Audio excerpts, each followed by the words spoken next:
හොඳයි පුතේ අපි පටන් ගමු. මම ඉතින් හැමදාම ඔයාලට විභාගෙ ලියන්න ඕනේ දැනුම දෙනවා. නේද?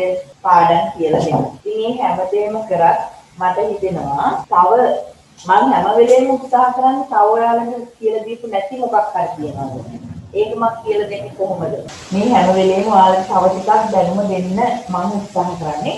ඒතර මෙතෙන්දි කරන්න පුතේ විභාගයේට මුහුණ දීමේදී සහ දැන් මේ ඉති සතියේදී ඔයාලා කරන්න ඕන මොනවද කොහොමද ඒක කරන්නේ විභාගෙට ගිහින් කොහොමද පේපර් එකට ලියන්නේ හරිනේ දැන් ඔයාලා දකිපු දැනුම හොඳටම ප්‍රමාණවත් කියලා හිතන්න විභාගෙ ලියන්න දැන් අමාරු කොටසක් තියෙනවා නම් තනියෙන් බලා ගන්නව ඇරෙන්න දැන් අපි දන්නවා 23 වෙනිකම් විතරයි අපිට මේ අන්ති කරන්නත් පුළුවන් ඒ නිසා තවත් දැනුම හොයාගෙන අර පාඩම බෑ මේක බෑ එහෙම හිතන්න එපා හරිද එතකොට මෙතෙන්දී අපි කරන්නේ මේ විෂය කරුණු වලට අමතරව අපි විභාගයේ ලියනකොට විශේෂයෙන් සැලකිලිමත් දීපු කරුණු මම ඔයාලට පහුගිය විභාග රචනා ප්‍රශ්න පත්‍ර අරගෙන මාර්ක් 21 එකත් එක්කම පෙන්නනවා ළමයි කරපු වැරදි මොනවද ඔයාලා හරියට ඒක ලියන්නේ කොහොමද කියන එක. දැන් මට ප්‍රශ්න පත්‍ර බලනකොට තේරෙනවා ඔයාලා විෂය කරුණ දන්නවා. හැබැයි ලියන විදිය තමයි ගැටලුව තියෙන්නේ. පැහැදිලිද? හොඳයි. ඒක නිසා තමයි මම මේක මෙහෙම විශේෂයෙන් ඔයාලට කියන්න බලාපොරොත්තු වෙන්නේ. එතකොට සාමාන්‍යයෙන් ඔයාලා දන්නවනේ බහුවර්ණ ප්‍රශ්න පත්‍රය ගැන අපි ඉස්සෙල්ලම කතා කරොත් බහුවර්ණ ප්‍රශ්න පත්‍රයේ ප්‍රශ්න 40ක් තියෙනවා. මෙන්න මෙහෙම. ඒකේ තියෙන මූලිකම මට්ටමේ ප්‍රශ්න ටික. දරුවනේ මූලිකම මට්ටමේ ප්‍රශ්න 10ක් තියෙනවා. ඒ කියන්නේ මුල් ප්‍රශ්න 10. හොඳට මතක තියාගන්න මේ මුල් ප්‍රශ්න 10 කියන්නේ හරිම සරලයි. ඒක නිසා ඒ ප්‍රශ්න 10ට ඔයාලා සම්පූර්ණ ලකුණු 10ම ගන්න ඕනේ. ඒ කියන්නේ ඒ ප්‍රශ්න 10ම හරියන්න ඕනේ. ඔයාලට පුළුවන්. ඒක නිසා ඒ ප්‍රශ්න ටික හොඳටම කල්පනා කරලා උත්තර ලියන්න. අනිත් එක මට කියන්න ඕන පුතේ මම මේ දැන් ළමයි කීප දෙනෙක්ගේ අත්දැකීම් ඇසුරෙන් මේක කියන්නේ. දැන් අපිට ප්‍රශ්නේ කියවගෙන යනකොට පළවෙනියටම හිතන උත්තරේ තියෙනව නේද? ප්‍රශ්නේ කියවනකොට ඔළුවට එන උත්තරයක් තියෙනවනේ. ඔයාලා ඒක මාක් කරන්න. දැන් දෙවෙනි සැරේ ආයෙත් ප්‍රශ්න කියවනකොට ඒ උත්තරේ වෙනස් වුණොත් හදිසියවත් ඔයාලා හිතපු උත්තරේ සහ දෙවෙනි වර කියනකොට උත්තරේ වෙනස් වුණොත් ඒක ගැන තුට්ටක් හිතන්න. මොකද දන්නවද? අපි දන්නවනේ වැඩිපුර හිතීම නිසා අපිට ප්‍රශ්නේ වැරදි වෙන්න පුළුවන්. ඒක නිසා ගොඩක් හිතනවා කියන එක අපිට හානියක් වෙන්න පුළුවන්. ඒක නිසා දරුවනේ පළවෙනියට කියවනකොට දැන් මේ මූලික මට්ටමේ ප්‍රශ්නවලට නම් ඔයාලා පළවෙනියටම කියවනකොට ඔළුවට ආපු උත්තරේ තමයි ගොඩක් වෙලාවට හරියන්නේ. දැන් ඔයාලා ඒ විෂය කරුණ දන්නේ නැත්නම් කොහොමත්ම Tamanට වැරදි උත්තරයක් එන්නේ. හැබැයි මම හිතන්නේ මූලික මට්ටමේ ප්‍රශ්න වලින් ඔයාලට ඔක්කොම ලකුණු ටික ගන්න පුළුවන්. ඊට පස්සේ මේ මධ්‍යම මට්ටමේ ප්‍රශ්න වලින් එතකොට ඒ කියන්නේ මධ්‍යම මට්ටමේ කියන ප්‍රශ්න 18ක් තියෙනවානේ. ඒ 18 කියන්නේ 10 වෙනි ප්‍රශ්නේ ඉඳන් 11 28 වෙනි ප්‍රශ්නේ එනවා. එතන මෙතෙන්ට 28 වෙනි එක යනකොට මෙතනින් ඔයාලට 3ක් විතර තමයි වරදින්නේ. තේරුණාද? එතනින් ප්‍රශ්න 15කට විතර උත්තර ලියන්න තියෙනවා. ඒවයි සමහර වෙලාවට ගැටලු ගණන් හදන ඒවා භෞතික විද්‍යාව, ජීව විද්‍යාව, රසායන විද්‍යාව ඔය ඔක්කොම මික්ස් වෙලා තමයි මේ කොටස තියෙන්නේ. නැතුව වෙනමම නෙමෙයි. ඒතකොට එතෙන්දී ප්‍රශ්න 15ක් එතනින් ගත්තොත් මෙන්න මේ ඉහළ මට්ටමේ ප්‍රශ්නයි ඉහළ මට්ටමේ ප්‍රශ්න 6ක් තියෙනවා. විශේෂ අවසාන ප්‍රශ්න 6ක් තියෙනවා. එතකොට මේ ඉහළ මට්ටමේ ප්‍රශ්න 6යි මේ මට්ටමේ ප්‍රශ්න 6 කියන එතන ප්‍රශ්න 12ක් නේ. මේ ප්‍රශ්න 12 මෙතනින් 4යි මෙතනින් 4යි වලට ප්‍රශ්න 8කට පුළුවන්. එතකොට පේනවාද 15යි 29යි ඔක්කොම ප්‍රශ්න 33කට පුළුවන් වෙනවා. තේරුණාද? ඒ කියන්නේ මම කියන්නේ මේ ටිකෙන් ඔයාලට ඒ විදිහට කරගන්න පුළුවන්. ඒතර බැරි වුණොත් මේ ප්‍රශ්න 6න් 2යි බැරි වෙන්නේ. මේ 6න් 2යි 4ක් පුළුවන්. ඒතර ඔයාලට තේරෙනවද ඔයාලට 40න් 33ක ඉලක්කයට යන්න පුළුවන්. හොඳට මතක තියාගන්න ඒ සාමාර්ථයක් ගන්න නම් ඒකක් ගන්න නම් පුතේ 40න් 30ත් 35ත් අතර තිබුණොත් අනිවාර්යයෙන්ම ඒ සාමාර්ථයක් ගන්න පුළුවන්. ඒතර සමහර දරුවන්ට මේ මධ්‍යම මට්ටමේ ප්‍රශ්න 18ත් ඔක්කොම පුළුවන් වෙනවා. ඉතින් ඒක නිසා බහුවර්ණ ප්‍රශ්න පත්‍රේ හොඳට කියවන්න. කියවලා පළවෙනි මම ඔයාලට කියලා දීලා තියෙනවානේ මම හිතන්නේ ඔයාලා මගේ වීඩියෝස් බලලා ඇති විශේෂ උපදෙස් තියෙනවා ඉතින්ලම කියවනකොට පුළුවන් ප්‍රශ්න ටික කරගෙන යනවා ඊට පස්සේ මොකද කරන්නේ අපි හිතමු මූලික මට්ටමේ ප්‍රශ්න 10 කියලා පුතේ ඒ 10 කරගෙන යන්න ඒ 10 කරගෙන ගිහිල්ලා ඒක අර කොටු කොලේට ගන්න පැහැදිලිද මේක මේ සැරේ දරුවන්ට වැරදිලා තියෙනවා අවසානයේදී ඔක්කොම කොටු කොලේට ගන්න ගියාම එක තැනකට ඔයාලා හිස් තැනක් කියලා තිබුණොත් අර කොටු කොලේට ගන්නකොට මාරු වෙනකොට අර උත්තර තේරියම වර්ධිනවා. අපි පේන් මාර්කින් කරද්දි ගොඩක් වෙලාවට එහෙම වෙලා තියෙනවා. ඉතින් ඒක නිසා දරුවනේ මුල් ප්‍රශ්න 10. මුල් ප්‍රශ්න 10 කියන්නේ මොකද්ද? පුතේ මම මේ කියන විදියට උපදෙස් ටික ඔයාලා පිළිගත්තොත් ඔයාලට දැන් තියෙන්නේ ඔයාලා 70 75 අතර නම් මේ විදිහට උපදෙස් ටික පිළිගත්තොත් අනිවාර්යෙන් 80ට එහා යන්න පුළුවන්. හරිනේ? ඒක නිසා ඒක ගන්නට ගැටලුවක් වෙන්නේ නැහැ. එතකොට මුල් ප්‍රශ්න 10ට ඔයාලා උත්තර ටික ගැහුවා විනාඩි දෙකක්. එතකොට ඔයාලගේ මයින්ඩ් එකත් වෙනස් වෙනවා. දිගට කියවගෙන යන්න හදන්න එපා. එතකොට මේ ටික නැවත අර කොටු කොලේට පිටපත් කරන්න. එතකොට ප්‍රශ්න 10ක් හරියටම හරි. සමහර වෙලාවට ඔයා හිතන්නේ ඔයාලට බැරි වුණා කියලා පස්වෙනි ප්‍රශ්නේ ඒක කොටු කොලේ රවුන්ඩ් කරන්න පස්වෙනි ප්‍රශ්නේ ඔයාගේ පේපර් එකේ රවුන්ඩ් කරලා තියන්න පස්වෙනි ප්‍රශ්නේ. එතකොට අපිට පේනවා මේකේ පස්වෙනි ප්‍රශ්නෙට මම උත්තර ලියලා නැහැ. පැහැදිලිද? ඊළඟට අනිත් ප්‍රශ්න 18 ඊළඟ සාමාන්‍ය මේ මුල් ප්‍රශ්න 10ට පුතේ විනාඩි 5ක් ඇති. ප්‍රශ්නේ කියවනකොටම උත්තරේ එනවා. පැහැදිලිද? ඒ කියන්නේ එක ප්‍රශ්නයකට තප්පර 30කින් ඔයාලට උත්තරේ ගන්න පුළුවන්. ඊට පස්සේ මධ්‍යම මට්ටමේ ප්‍රශ්න වලට සාමාන්‍යයෙන් ඔයාලට විනාඩියක් විතර යයි. හරිනේ විනාඩියක් තප්පර 45ක් විතර යයි. ඒතර ඒ ප්‍රශ්න 18 කරාම දැන් අපි යන්නේ 11 ඉඳලා 28 දක්වා. ඒතර එතන ප්‍රශ්න 18ක් තියෙනවා. ඒතර ඊළඟ වෙලාවෙදි කරන්නේ මේ ප්‍රශ්න ටික කරන්නේ. ඒතර මේ ප්‍රශ්න 18 කරාම ඒ ටිකත් නැවත කොටු කොලේට පිටපත් කරගන්න. එතන ඔය ප්‍රශ්න 18 ඇතුලේ සමහර වෙලාවට ඔයාට 14 වෙනි ප්‍රශ්නේ බැරි වෙන්න පුළුවන් 22 වෙනි ප්‍රශ්නේ බැරි වෙන්න පුළුවන්. එතකොට දැන් ප්‍රශ්න 3ක් බැරි වෙලා තියෙනවා. ඒ ටික රවුන්ඩ් කරලා තියන්න. පැහැදිලිද? ඒ ටික රවුන්ඩ් කරලා තියන්න කිසිම ගැටලුවක් නැහැ. ඊට පස්සේ දැන් ඒ ටිකත් කොටු කොලේට පිටපත් කරලා ඉවරයි. දැන් වතුර පොඩ්ඩක් දීලා පොඩ්ඩක් ඔළුව රිලැක්ස් කරගන්න. ඒ මොකද මෙන්න මේ ප්‍රශ්න 12 කියන්නේ ටිකක් සංකීර්ණයි.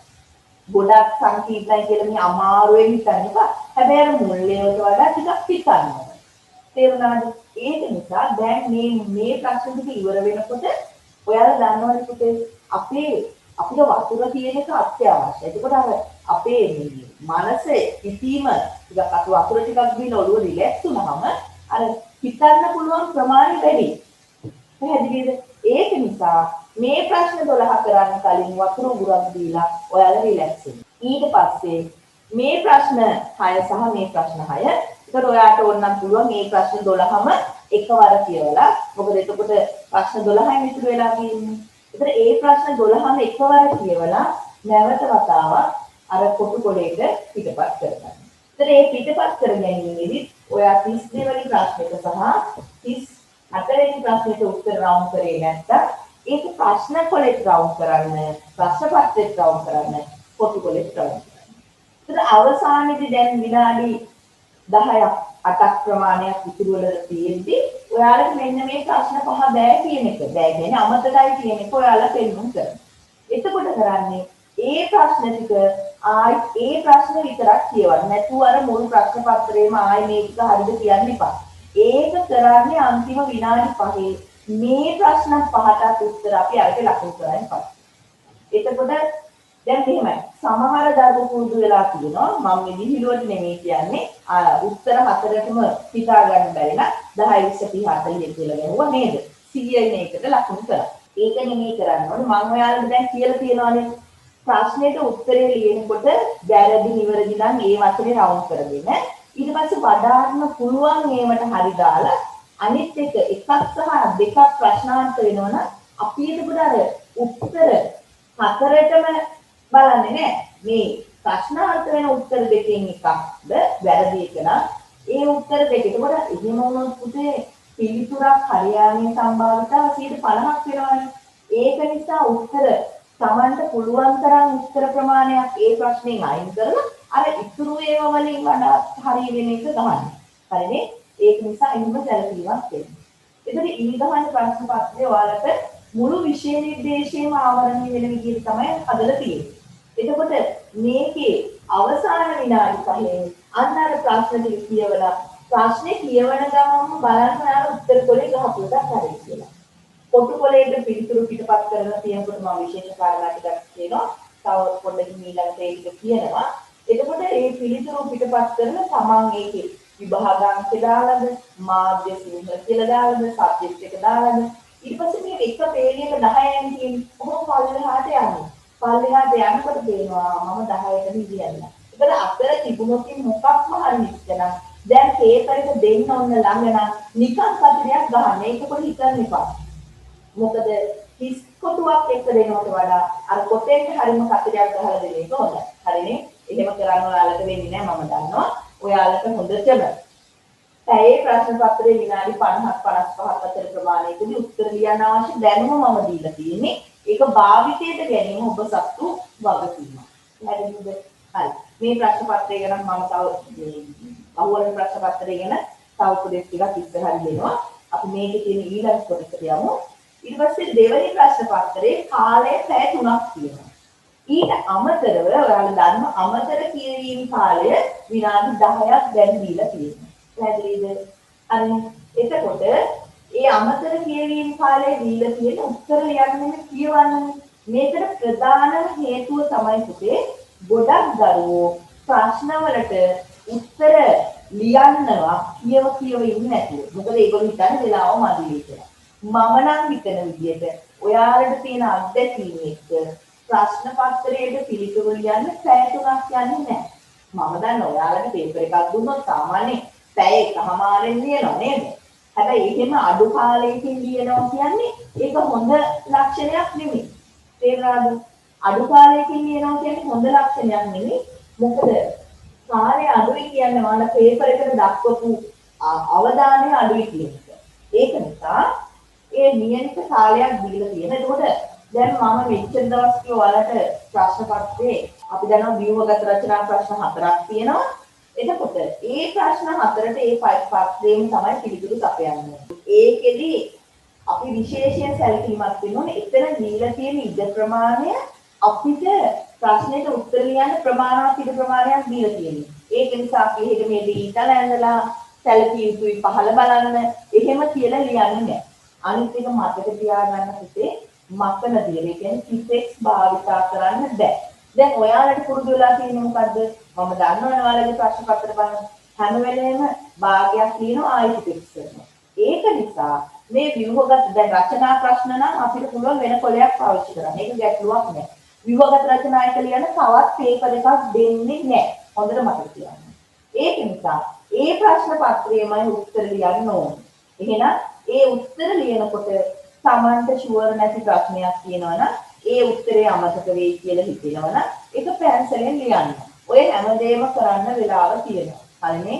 ඒක නිසා පොඩ්ඩක් පැන්සලේ තියලා පළවෙනි වතාවේ ලියාගෙන යනකොට Tamanට හොඳටම විශ්වාස. Taman හොඳටම දන්න විෂය කර්ම තියෙන ප්‍රශ්න කොටස් ටිකට විතරක් ලියාගෙන යන්න. එතෙන්දි මොකද මම ඔයාලට හැමදාම කියනවා පුතේ ප්‍රශ්නේ පටන් ගන්නකොට ගැටලු සහිත වුණා ප්‍රශ්නේ අන්තිමට කියවගෙන යනකොට සමහර වෙලාවට අපිට අර උදේවත උත්තරේ දෙන්න මතක් වෙනවා. ඒ විදිහට තමයි මේ ප්‍රශ්නයක් සකස් කරලා තියෙන්නේ. ෆ්ලෝ එකක් තියෙනවා ප්‍රශ්නෙක. ඒ කියන්නේ ගලා යාමේ ස්වරූපයක් තියෙනවා. හරිනේ? එතකොට අපි දන්නවා ලකුණු 15 ගානේ ලකුණු 60. මේ ඉන්න හැම දරුවෙකුටම මම දන්නවා මේ 60න් ලකුණු 50ක් ගන්න පුළුවන්. ඒ කියන්නේ ලකුණු 10ක්ම නැති වුණාට ප්‍රශ්නයක් නෑ අපිට. තේරුණාද? 60න් 50ක් ගන්න පුළුවන්.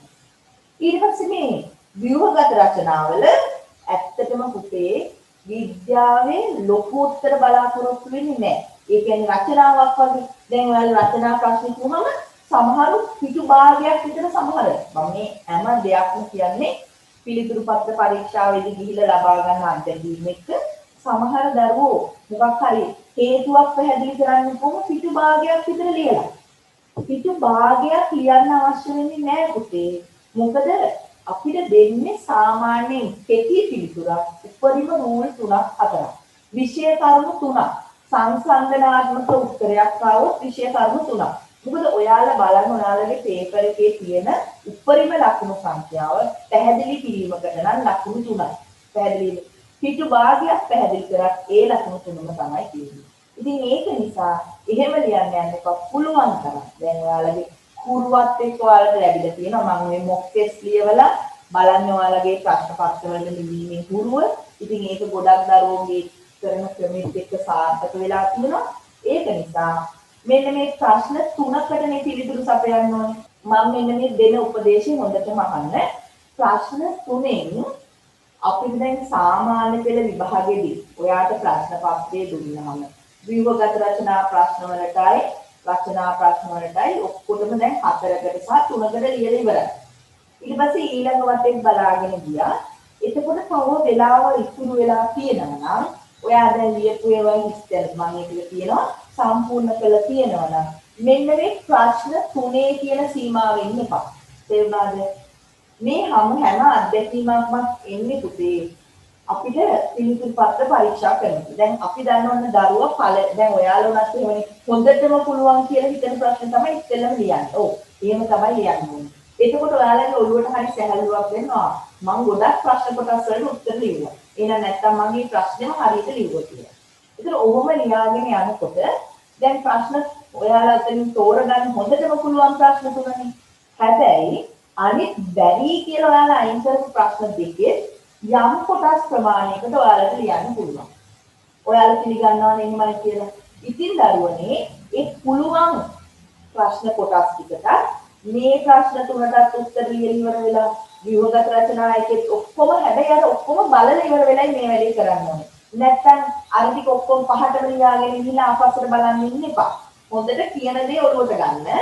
එතකොට ඒ ප්‍රශ්න ටිකටත් ඔක්කොම උත්තර ලියලා අනේ වට ටික බල අරයට මෙයාට එක එක ඒවා කියන්නේ නැතුව අර අවසාන ප්‍රශ්න දෙකටත් පිළිතුරු ලියන්න.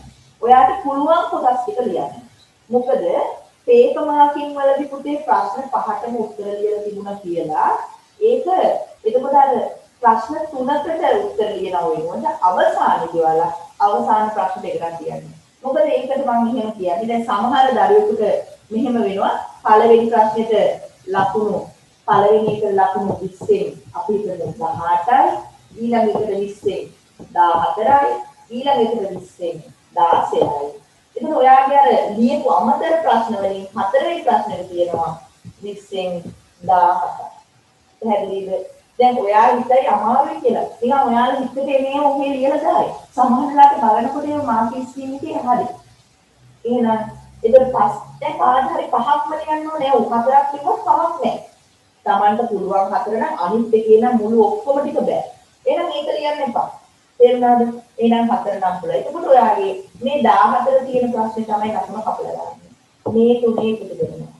ඔයාලා හැම වෙලේම හිතන්න පුතේ ප්‍රශ්න පත්‍රයේ පිළිතුරු ලියනකොට Taman ගන්න එකම එක ලකුණක්. එහෙම නැත්නම් ලකුණු භාගයේ ඔයාලගේ ප්‍රතිඵලයේ තීරණය කරන්න වැදගත් වෙනවා. ඒක නිසා අනේ ඔක මොකද්ද ලකුණක් නේ ලකුණු භාගයක් නේ මට ඊට වැඩිය මම අනිත් ටිකෙන් ලකුණු ගන්නවා. එහෙම හිතන්න එපා. හැම චුට්ටම එකතු කරන්න. බිංදුව එකතු කරලා එක ඔක්කොම ටික එකතු කරලා අපි අවසාන ලකුණට යමු. එතකොට අපිට බය නැතුව මෙන්න මෙහෙම කවුරු හරි හිතන් ඉන්නවා මට 100න් 75ක් තිබුණාම එන්නේ නෑ. එහෙම බෑ පුතේ. අපේ ඉලක්කය තමයි 85 90 මට්ටම. තේරුණාද? පේපර් එකට මම කියන්නේ ආවට 100ක් ගන්න කියලා. මම කියන්නේ ලකුණු 85ක් 90ක් මට්ටමක් කරා ගන්න. එතකොට අපිට බයක් නෑ. අපි අනිවාර්යෙන් ඒකේ ඉන්නවා. මීට කලින් නම් පේපර්ස් බැලුවේ ඒ කියන්නේ බහුවර්ණ ප්‍රශ්න පත්‍රයේ සහ අනිත් කොටස් දෙකම හම්බුනේ එකම ගුරුවරයා. තේරුණාද? දැන් අලුත් විදියට පේපර් මාකින් කරනකොට බහුවර්ණ ප්‍රශ්න පත්‍රය බලන්නේ මේ channel එකේ හරි වෙන කොහේ හරි ඉන්න තවත් ගුරුවරයෙක්. ඊට පස්සේ රචනා ප්‍රශ්න පත්‍රය බලන්නේ තවත් එක්කෙනෙක්. ඒතකොට මේ ප්‍රශ්න පත්‍ර කොටස් දෙක යන්නේ දෙන්නේ. තේරුණාද? හැබැයි දැන් ඔයාලට ඒක අවාසිදායක තත්ත්වයක් වෙලා තියෙනවා. මොකද දැන් එකම ප්‍රශ්න පත්‍රයේ දෙන්නටම හම්බෙන්නේ නැහැ. ඒ කියන්නේ එකම කොටස් දෙකම එක ගුරුවරයෙක් ලැබෙන්නේ නැහැ. ඒක නිසා අපි මේකට ලකුණු දැම්මහම අනිත් එකේ ලකුණු තව තැනකින් එන්ට වෙනවා. මේකේ ලකුණු තව තැනකින් එන්ට වෙනවා. එතනින් එහාට තමයි ළමයාට A එකද B එකද කියන්නේ. ඒක නිසා දැන් ඔයාට ලකුණු 73ක් ආවොත් ඒකක් කරලා දෙන්නේ නැහැ. ඒක නිසා දරුවනේ අනිවාර්යයෙන්ම අපි ලොකු ලකුණු ඉලක්කයකට යන්න ඕනේ. ඒ කියන්නේ මොකද්ද? 85 අනුව ඉලක්කයකට ගියම කිසිම බයක් නැහැ. අපි හැම වෙලෙම ඒ සීමාව ඒ මට්ටමේ ඊළඟට දැන් මේ ලකුණු ගණනය කිරීම ඔයාලා දන්නවා. පළවෙනි එකට 80යි, දෙවෙනි එකට 120යි. මේක එකකට කරලා දෙකෙන් බෙදලා තමයි මේ 100 ගන්නෙ. මම කොහොමද මේ 100 තමයි 85 අනුව මට්ටම ගන්න කියන්නේ. දැන් 100න් 85ක් ගන්නවා කියන්නේ 200න් නම් කීයද ගන්නවද? 170ක්. 170ක් ගන්නවා කියන්නේ වාට ලකුණු 30ක්ම නැති වුණාට කමක් නෑ. අනේ මට මෙන්න මේ පාඩම බෑ. එහෙනම් මම ඉලෙක්ට්‍රොනික දාන්නේ නැති නිසා මට විභාගයේ ඒක නැති වෙයිද? ධාරා විද්‍යුතය බැරි නිසා ඒක නැති වෙයිද කියලා එහෙම හිතන්න එපා. ඒ පාඩම් දෙකටම ගියත් උපරිම ලකුණු 12ක් 15ක් අතර ප්‍රමාණයක් යනවා. ඒ කියන්නේ බැරි නෑ. ඒවයි තියෙන කරුණු ප්‍රශ්න පුතේ අනිත් ඒවාට වඩා ලේසි. තේරුණාද? මම කියන්නේ ඔයාලගේ හිත තියෙනවා. හිතේ තියෙනවා නම් එහෙම අදහසක් ඒක නැති කරගන්න. මේ තියෙන්නේ සාමාන්‍ය පෙළ විභාගේ 2016 අපිට ගුරුවරුන්ට මේ අපි පේස් මාකින් කරලා ඉවරුණායින් පස්සේ මේ හදන විෂය විග්‍රහය ලකුණු විග්‍රහයක් මේ තියෙන්නේ. ඒතර මේ ලකුණු විග්‍රහය දිහා බැලුවම ඔයාලට පේනවා මේ ප්‍රශ්න 9 1 2 3 4 කියන්නේ මේ 4 කියන්නේ විභාග රචනා. මෙන්න මේ ටික කියලා කියන්නේ රචනා ප්‍රශ්න. මම ඔයාලට පෙන්වුම් කරන්න හදන්නේ මේ පස්වෙනි ප්‍රශ්නේ කියන්නේ පුතේ ජීව විද්‍යාව ප්‍රශ්නයක්. සාමාන්‍ය දරුවන් තෝරගෙන ලකුණු අරගන්න විදියට තමයි මේක තියෙන්නේ. හැබැයි මේකෙන් ඔයා වෙනස් වෙන්න පුළුවන්. තේරුණාද? මම මේ සමස්ත දරුවන්ට ගැලපෙන එකක් කියන්නේ මේ කියන විදිය ඔයාට වෙනස් වෙන්න පුළුවන්.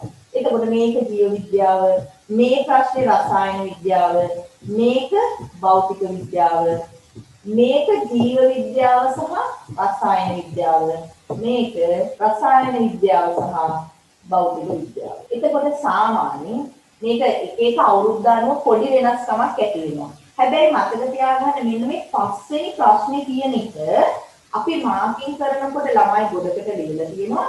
ඒ වගේම ළමයින්ට ලකුණු 20න් 15ට එහා ලකුණු මට්ටම. හොඳට විෂය කර්ම පුළුවන් දරුවෙකුට නම් 20න් 15ට එහා ලකුණු මට්ටම ගන්න පුළුවන්. මම ඒක නිසා දෙන උපදේශය තමයි මෙන්න මේ පස්වෙනි ප්‍රශ්නෙට උත්තර ලියන්න.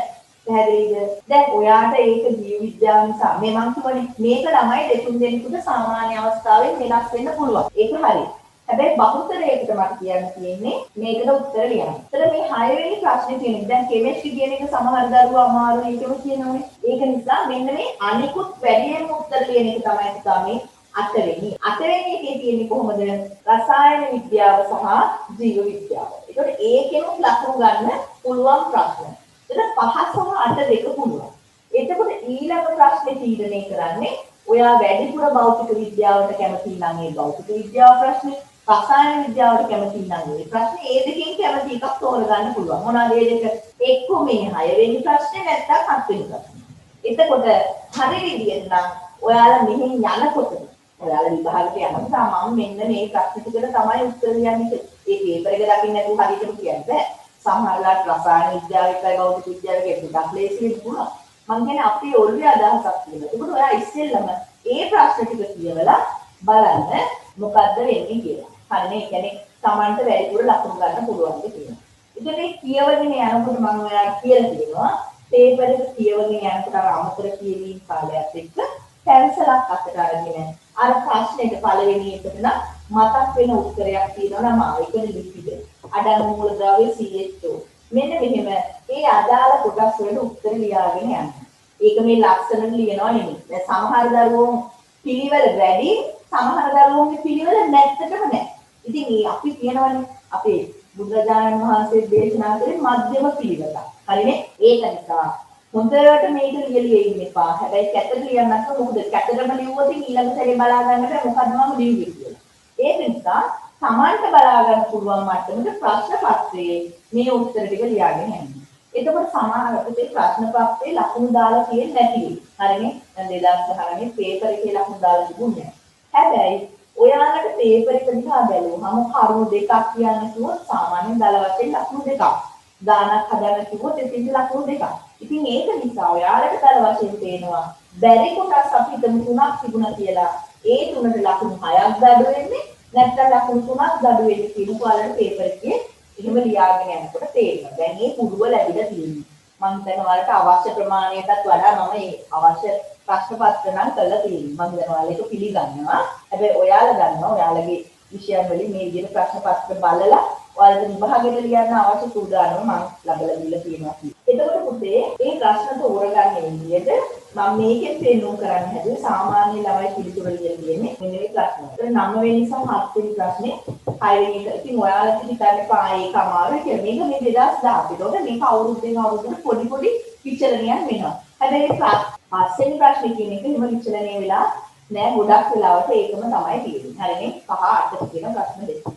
ඒ නිසා උත්සාහ කරන්න මේ ප්‍රශ්න දෙකට උත්තර ලියන්න. මොකද ඒක සාමාන්‍ය පුතේ පේපර් එකක් හදන්නේ මෙහෙම. ඒකට කියනවා අපි බෙල් හැඩට ප්‍රස්කාරයක් කියලා.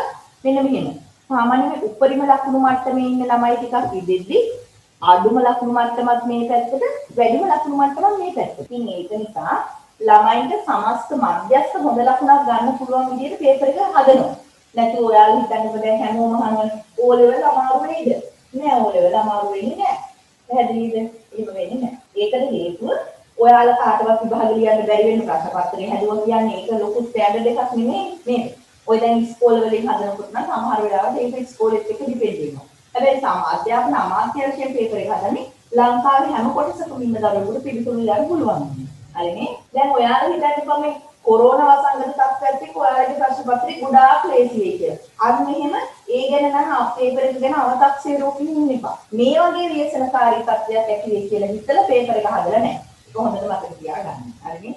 ඒ නිසා මේ ගොඩාක් ලේසි වෙයි කියලා හිතන්න එපා. ඔයාලට ලේසි වෙනවා පේපර් එක. මොකද ඉතින් ඔයාලා විෂය කර්ම මොමනා ප්‍රමාණයකට වඩා ඉගෙනගෙන තියෙනවනේ නේද? මේ තියෙන්නේ මේ ප්‍රශ්න වලට ලකුණු ගන්නපු ආකාරය. හරිනේ? ඒ කියන්නේ මේ ප්‍රශ්නෙට නිදාම් පාඩ මේ විභාග රචනා ප්‍රශ්න වලට මේ තියෙන්නේ ඒ කියන්නේ දතිපු ප්‍රමාණය කොච්චරද කියන්නේ. මෙන්න මේක තමයි වැඩිපුරම 51ක් 75ක් අතර ලකුණු තියෙනවා මේකට මේ විදිහට තියෙන්නේ. හරිනේ? ඒකේ සීමාවක් තියෙන්නේ. ඒක අපිට ඒ විදිහට ඉච්චර වැදගත් වෙන මේ ප්‍රශ්න පත්‍රයක මේ ලකුණු පරාස ඔස්සේ 0.25ක් අතර. මෙන්න මේවා 0.25ක් අතර ලකුණු පරාස වැඩි. ඊළඟ 25ක් 50ක් අතර. හරිනේ? ඒ විදිහට ලකුණු ගතිපු ප්‍රමාණය තමයි දීලා තියෙන්නේ. හොඳයි. මෙන්න මේ ප්‍රශ්න පත්‍රය හදනකොට එක් විශේෂ ක්ෂේත්‍ර එන ප්‍රමාණය තමයි මේ තියෙන්නේ. හරිද? එතන ජීව විද්‍යාවේ 64ක් රසායනික. ඒ ප්‍රශ්න පත්‍රය 2016. මේක සාමාන්‍යයෙන් 50ක සීමාවේ තමයි තියෙන්නේ මේ කොටස් හතරෙන්ම. රසායන විද්‍යාවෙන් 50ක්, භෞතික විද්‍යාවෙන් 50ක්. ඒක ආසන්නයට යනවා. හරියටම මේක පිටට හදන්න බෑ. තේරුණාද?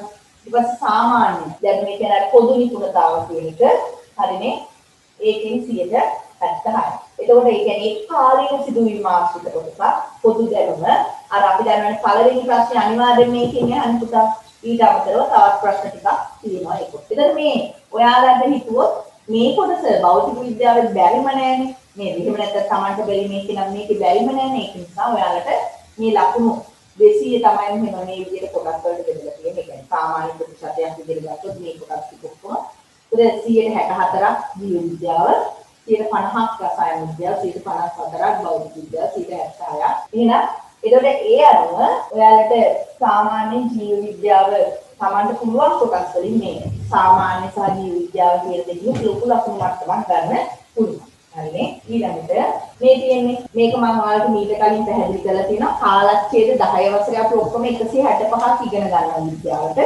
11 වසරේදී 164ක් ඉගෙන ගන්නවා. ඒතර මේ ඔක්කොම කාලච්ඡේද කීයක් අපිට ආවරණය කරන්න ඕනද? කාලච්ඡේද 329ක්.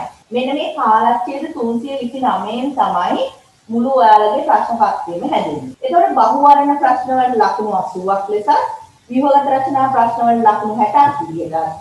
රචනා ප්‍රශ්න පහම ගත්තොත් මුළු විෂය කරුණු ප්‍රමාණය පහටම බෙදලා යනවනේ පුතේ. ඒතර මෙතන මුළු ලකුණු ප්‍රමාණය 240යි. හරිද? එතකොට කාලච්ඡේද 329ක්ම සඳහා දෙන්නේ ලකුණු 240. එහෙනම් කාලච්ඡේද එකක් සඳහා ලැබෙන ලකුණු ප්‍රමාණය බලන්න අපි 240 329න් බෙදලා. ඒක සාමාන්‍යයෙන් දලාගේ ගත්තොත් 0.72. ඒ කියන්නේ උදාහරණයක් විදිහට ඔයාලගේ ප්‍රශ්න පේපර් එක විෂය නිර්දේශ පාඩමක් තියෙනවා නම් කාලච්ඡේද 20ක එතකොට ඒකට ලැබෙන ලකුණු ප්‍රමාණය තීරණය කරන්නේ මේක දල වශයෙන් දෙවරක් 7ද දෙවරක් 8 10. එතකොට දශම 7 20න් වැඩි කරාම ලකුණු 1000ක්. එතකොට ඒ වගේ පාඩමකින් ඒ කියන්නේ කාලච්ඡේද 20ක් තියෙන පාඩමකින් එන්නේ උපරිම ලකුණු 14ක හෝ 15ක ප්‍රශ්න. ඒක නිසා ඔයාලට මම මේ එක එක පාඩමේ තියෙන කාලච්ඡේද සංඛ්‍යාව කියන්නේ නැහැ. හැබැයි දැන් ඔයාලා අමාරුයි කියලා හිතෙන පාඩම් ගත්තොත් දැන් උදාහරණයක් විදිහට ඔයාලට හිතෙන ගොඩාක් අමාරු පාඩම් තියෙනවා. මම මේ නිකන් කියවන්නම්. මම මේ කියවන්නේ 11 වසරේ දෙවෙනි කොටස තියෙනවා විතරයි. හරිනේ? දැන් තාපයේ පාඩම තියෙන කාලච්ඡේද 12යි. විද්‍යුත් උපකරණ වල ජවය හා ශක්තිය තියෙන කාලච්ඡේද 5යි. ඊට පස්සේ ඉලෙක්ට්‍රොනික වල තියෙන කාලච්ඡේද 5යි. ඒ කියන්නේ උපරිම ලකුණු 4ක් 5ක් අතර ප්‍රමාණයක් තමයි යන්නේ. විද්‍යුත් රසායනික අන්න අර 12 වෙනි පාඩම තියෙන පුතා. ඒකට යනවා කාලච්ඡේද 11. හරිද? ඉතින් කාලච්ඡේද 11ක් යනවා කියන්නේ ඒක ප්‍රශ්නේ ලකුණු 8ක් විතර ප්‍රශ්නයක් යනවා. චුම්බක වලට කාලච්ඡේද 9ක් යනවා. තේරෙනවද චුම්බක පාඩම. ඊළඟට හයිඩ්‍රෝකාබන් වලට යන්නේ කාලච්ඡේද 6ක්. අන්න අවසාන පාඩම ජෛව ගෝලයට කාලච්ඡේද 28ක් යනවා. 15 වෙනි පාඩමට කාලච්ඡේද 28ක් යනවා. ඒ කියන්නේ 11 වසරේ දෙවෙනි පොත ගැන කිව්ව මම උදාහරණයක් කිව්වා. එතකොට ඒ අනුව ඔයාලා තීරණය කරන්න පුළුවන් මම කියන්නේ ජෛව ගෝලයේ පාඩමෙන් අනිවාර්යෙන් ව්‍යුහගත රචනා පළවෙනි ප්‍රශ්න එනවා. ඊට අමතරව බහුවර්ණ ප්‍රශ්න වල තව කොටස් එනවා. හරිනේ? එහෙනම් ඔයාලා තීරණය කරන්න අනේ අමාරුයි කියලා හිතන්නේ නැතුව ඊළඟ ප්‍රශ්න වලට උත්තර ලියන්න. හරිද? මම දැන් ඔයාලට සාමාන්‍ය පෙළ විභාගයේදී ගතිපු දැන් මෙන්න මේක මතක තියාගන්න. අපි විද්‍යාව ප්‍රශ්න පත්‍රයට මුහුණ දෙනකොට කොයිතරම් විෂය කරුණු ඉගෙන ගත්තත් වාර විභාග ප්‍රශ්න පත්‍රවල ඉගෙන ලකුණු ලබා ගත්තත් ප්‍රධාන විභාගයකදී ඒ තරම් ඔයාලා ලකුණු ගන්න නැති වෙන්නේ. මම දන්නවා ඔයාලට හිමි වෙන්නේ නැහැ කියලා. බහුතරයේ දරුවන්ට ඇතිවන ගැටලුව තමයි පිළිතුරු ලියන එක ආකාරයෙන් දුරලා. හරිද? ඒක මග හරවා ගන්න තමයි මම මේ උත්සාහය කරන්නේ. ඒක මතක තියාගන්න. එතකොට මම ඒකට මේ ප්‍රශ්න පත්‍රය ඇසුරින්ම ගත්ත උදාහරණ වලින් එක පැහැදිලි කරනවා. හරිද? ඒතර ඉස්සෙල්ලා මම අර කියවනේ බහුවර්ණ ප්‍රශ්න පත්‍රයේ මගේ තව උපදේශ පොඩ්ඩක් කියනවා කියලා. අර පිළිතුරු පත්‍රයේ කතිර ගහනකොට කතිරයක් ගහන්න පුළුවන් එක් කතිරයක් විතරයි. දැන් මෙහෙම උත්තර 4 තියෙනවා. මෙහෙම තියෙන්නේ රවුම් 4ක් තියෙන්නේ. ඔයාලා දැකලා තියෙනවනේ. ඒතර මේක 1 2 3 4 මේ රවුම් 4 තියෙන්නේ. ඒතර අපිට තුන්වෙනි එක කියලා ඔන්න තුන්වෙනි එකට ඉලක්ක යනවා. ඊට පස්සේ දෙවෙනි සැරේ බලනකොට ඔයාලට හිතෙනවා දෙවෙනි තුන්වෙනි එක නෙමෙයි. මේක පළවෙනි එක කියලා. ඒක ඔබ ඔයා කරන්නේ මොකද්ද? මේක මෙහෙම කුරුටු ගන්නවා, මොම කුරුටු ගාලා නේද? ඊට පස්සේ මෙන්න මේක ගන්නවා. හරිද? එතකොට මේක මෙච්චර මෙහෙම කරන්න එපා. එතකොට මේක මෙහෙම කපලා දානවා කුරුටු ගෑම කළු පාට කිරීම කරන්න එපා. මොකද කළු පාට ගොස් සමහරලාට ඒක මෙහෙම වෙන්නේ. මම ඔයාලට කියන්න දුන්නේ බහුවර්ණ ප්‍රශ්න පත්‍රයට උත්තර ලියනකොට පළවෙනි අවස්ථාවේ අනේ පැන්සලක් පාවිච්චි කරන්න. තේරුණාද? පැන්සලක් පාවිච්චි කරන්න. එතකොට මේ කුරුටු ගෑම් කරන්න ඕනේ නැහැ. පැන්සල පාවිච්චි කරලා ඉදිරි කොටු ටික ගහලා අවසාන විනාඩියේදී අරගෙන එකතු කරගෙන එනෝ පේනකොට පෑනෙන් අර පැන්සලෙන් ගහපු තැන් වලින් පෑනෙන් අඳින්න. ඒක තමයි හොඳම විදිය. තේරුණාද? දැන් කවුරු හරි පේපර් එකේ මෙහෙම හිතනවා නම් ඒක නැත්තම් මේක හරියයි කියලා ඉස්සෙල්ලම අපි මාකින් කරනකොට පේපර් එක දිහා බලලා උත්තර දෙකකට ඇඳලා තියෙනවනම් ඒව ඉස්සර කෙලින්ම වැරදි ලකුණු දාගෙන යන්නේ. ඒව මෙහා අපි ඉරකින් කපනවා. එතකොට ඒ ප්‍රශ්න බලන්නේවත් නැහැ. තේරුණාද? ඒක නිසා ඒක කපලා ඉවත් කරනවා මිසක ලකුණු ලැබෙන්නේ නැහැ. එතකොට ඔයාලට හිතුවොත් ආයෙක නෙමෙයි මේක කියලා ලකුණු දෙයි කියලා නැහැ. හරිනේ. ඒතර අර පිළිතුර මකන කොටත් නිකන් සමහර හිතනවා කනාවට අපිට සමහරලාට හරියයි කියලා මෙහෙම දාලා මෙහෙම නිකන් පොඩ්ඩක් ලාවට පේන්න තියෙනවා. ඒතර මේ වගේ ඒවා උනත් අපහැදිලි කියලා අපි කොහොම රවුන්ඩ් කරනවා නිසා ඒක හරි උත්තරේ මේකයි කියන එක දන්නේ නැහැ. හරිනේ. ඒක නිසා මම දෙන එකම උපදේශය පළවෙනි අවස්ථාවේ ලකුණු කරනකොට පැන්සලෙන් ලකුණු කරන්න. ඔයාලා මාකින් ස්කීම් එකේ මේ ප්‍රශ්න පත්‍රයේ පැන්සලෙන් ලකුණු කරලා තිබුණා කියලා ඔයාලට ලකුණු දෙන්නේ නැහැ. හරිද? අර පෑනේ ලකුණු කරලා තියෙනකොට අර ඒ කොලේ ටිකක් අර තුනී කොලයක් වගේ ඒතර අර සමහරලාට පැන්සලෙන් ලකුණු කරාම හොඳට පේන්නේ නැහැ කියලා. ඒ වුණාට ඉතින් ඔයාලා ලකුණු කරනකොට මේව පේන ලකුණු කරන්න පුළුවන්. අනිත් එක මේක මකනකොට ටිකක් පරිස්සමෙන් මකන්න. හයියෙන් මකන්න ගිහලා කොළ ඉරලා තියෙන වෙලාවල් තියෙනවා. හරි මේක නිසා මුකුණ අර මොනවා හරි පොඩි දෙයක් වුණොත් පුතේ ඔයාලා කලබල වෙනවානේ. ඒක ඔයා විතරක් නෙමෙයි මමත් එහෙමයි. විභාගෙදී හරියට මොකක් හරි ගැටලුවක් වුණොත් කලබල වෙනවා. එතකොට අර ඔක්කොම ඉතුරු වැඩ ටික ගැටලු සහගත වෙනවා. ඒක නිසා කොහොමත් ඔයාලට බහුවරණ ප්‍රශ්න පත්‍රයේ තියෙන අවස්ථාවක්. දන්නවනේ කලින් අවස්ථාවක් තියෙන්නේ. එතකොට ඒක නිසා ඒක ලියලා ඉවරනවා කියන්නේ ඔන්න විද්‍යාව ඉවරයි. සිකුරාදා දවසකනේ තියෙන්නේ සෙනසුරාදා තියෙන්නේ. මාර්තු 6 වෙනි සෙනසුරාදා තියෙන්නේ සාමාන්‍ය පෙළ විද්‍යාව විෂය. ඒක බලන්න නේද තියෙන්නේ. හරි. ඒක නිසා මේක පැන්සලෙන් ඉලියමින් අර පෑනෙන් ඇදලා ඊට පස්සේ අර මෙන්න මෙහෙමත් හිතන්න. මම දන්න මේ කාරණා කියන්නේ මේ. හොඳටම විද්‍යාව පුළුවන් දරුවෙක් හිටියා. මම පාසල කියන්නේ මගෙන් ඉගෙන ගන්න දරුවේ. එතකොට එයා තමයි පන්ති ඉඳපු සාමාන්‍ය මුල් හරිය ලකුණු පිටිච්ච දරුවෙක්. දැන් අවුරුදු 4කට විතර හරි. එයා තමයි අනිත් අයටත් නිකන් අර ඉන්නවා ඉතින් යාළුවෝන්ට අපරාධයන් ඒගොල්ලන්ට උදව් කරන්න හොඳ නැහැ මම එහෙම හිතුවොත් ඒක මට ඒකක් ආවොත් හොඳ නැහැ කියලා.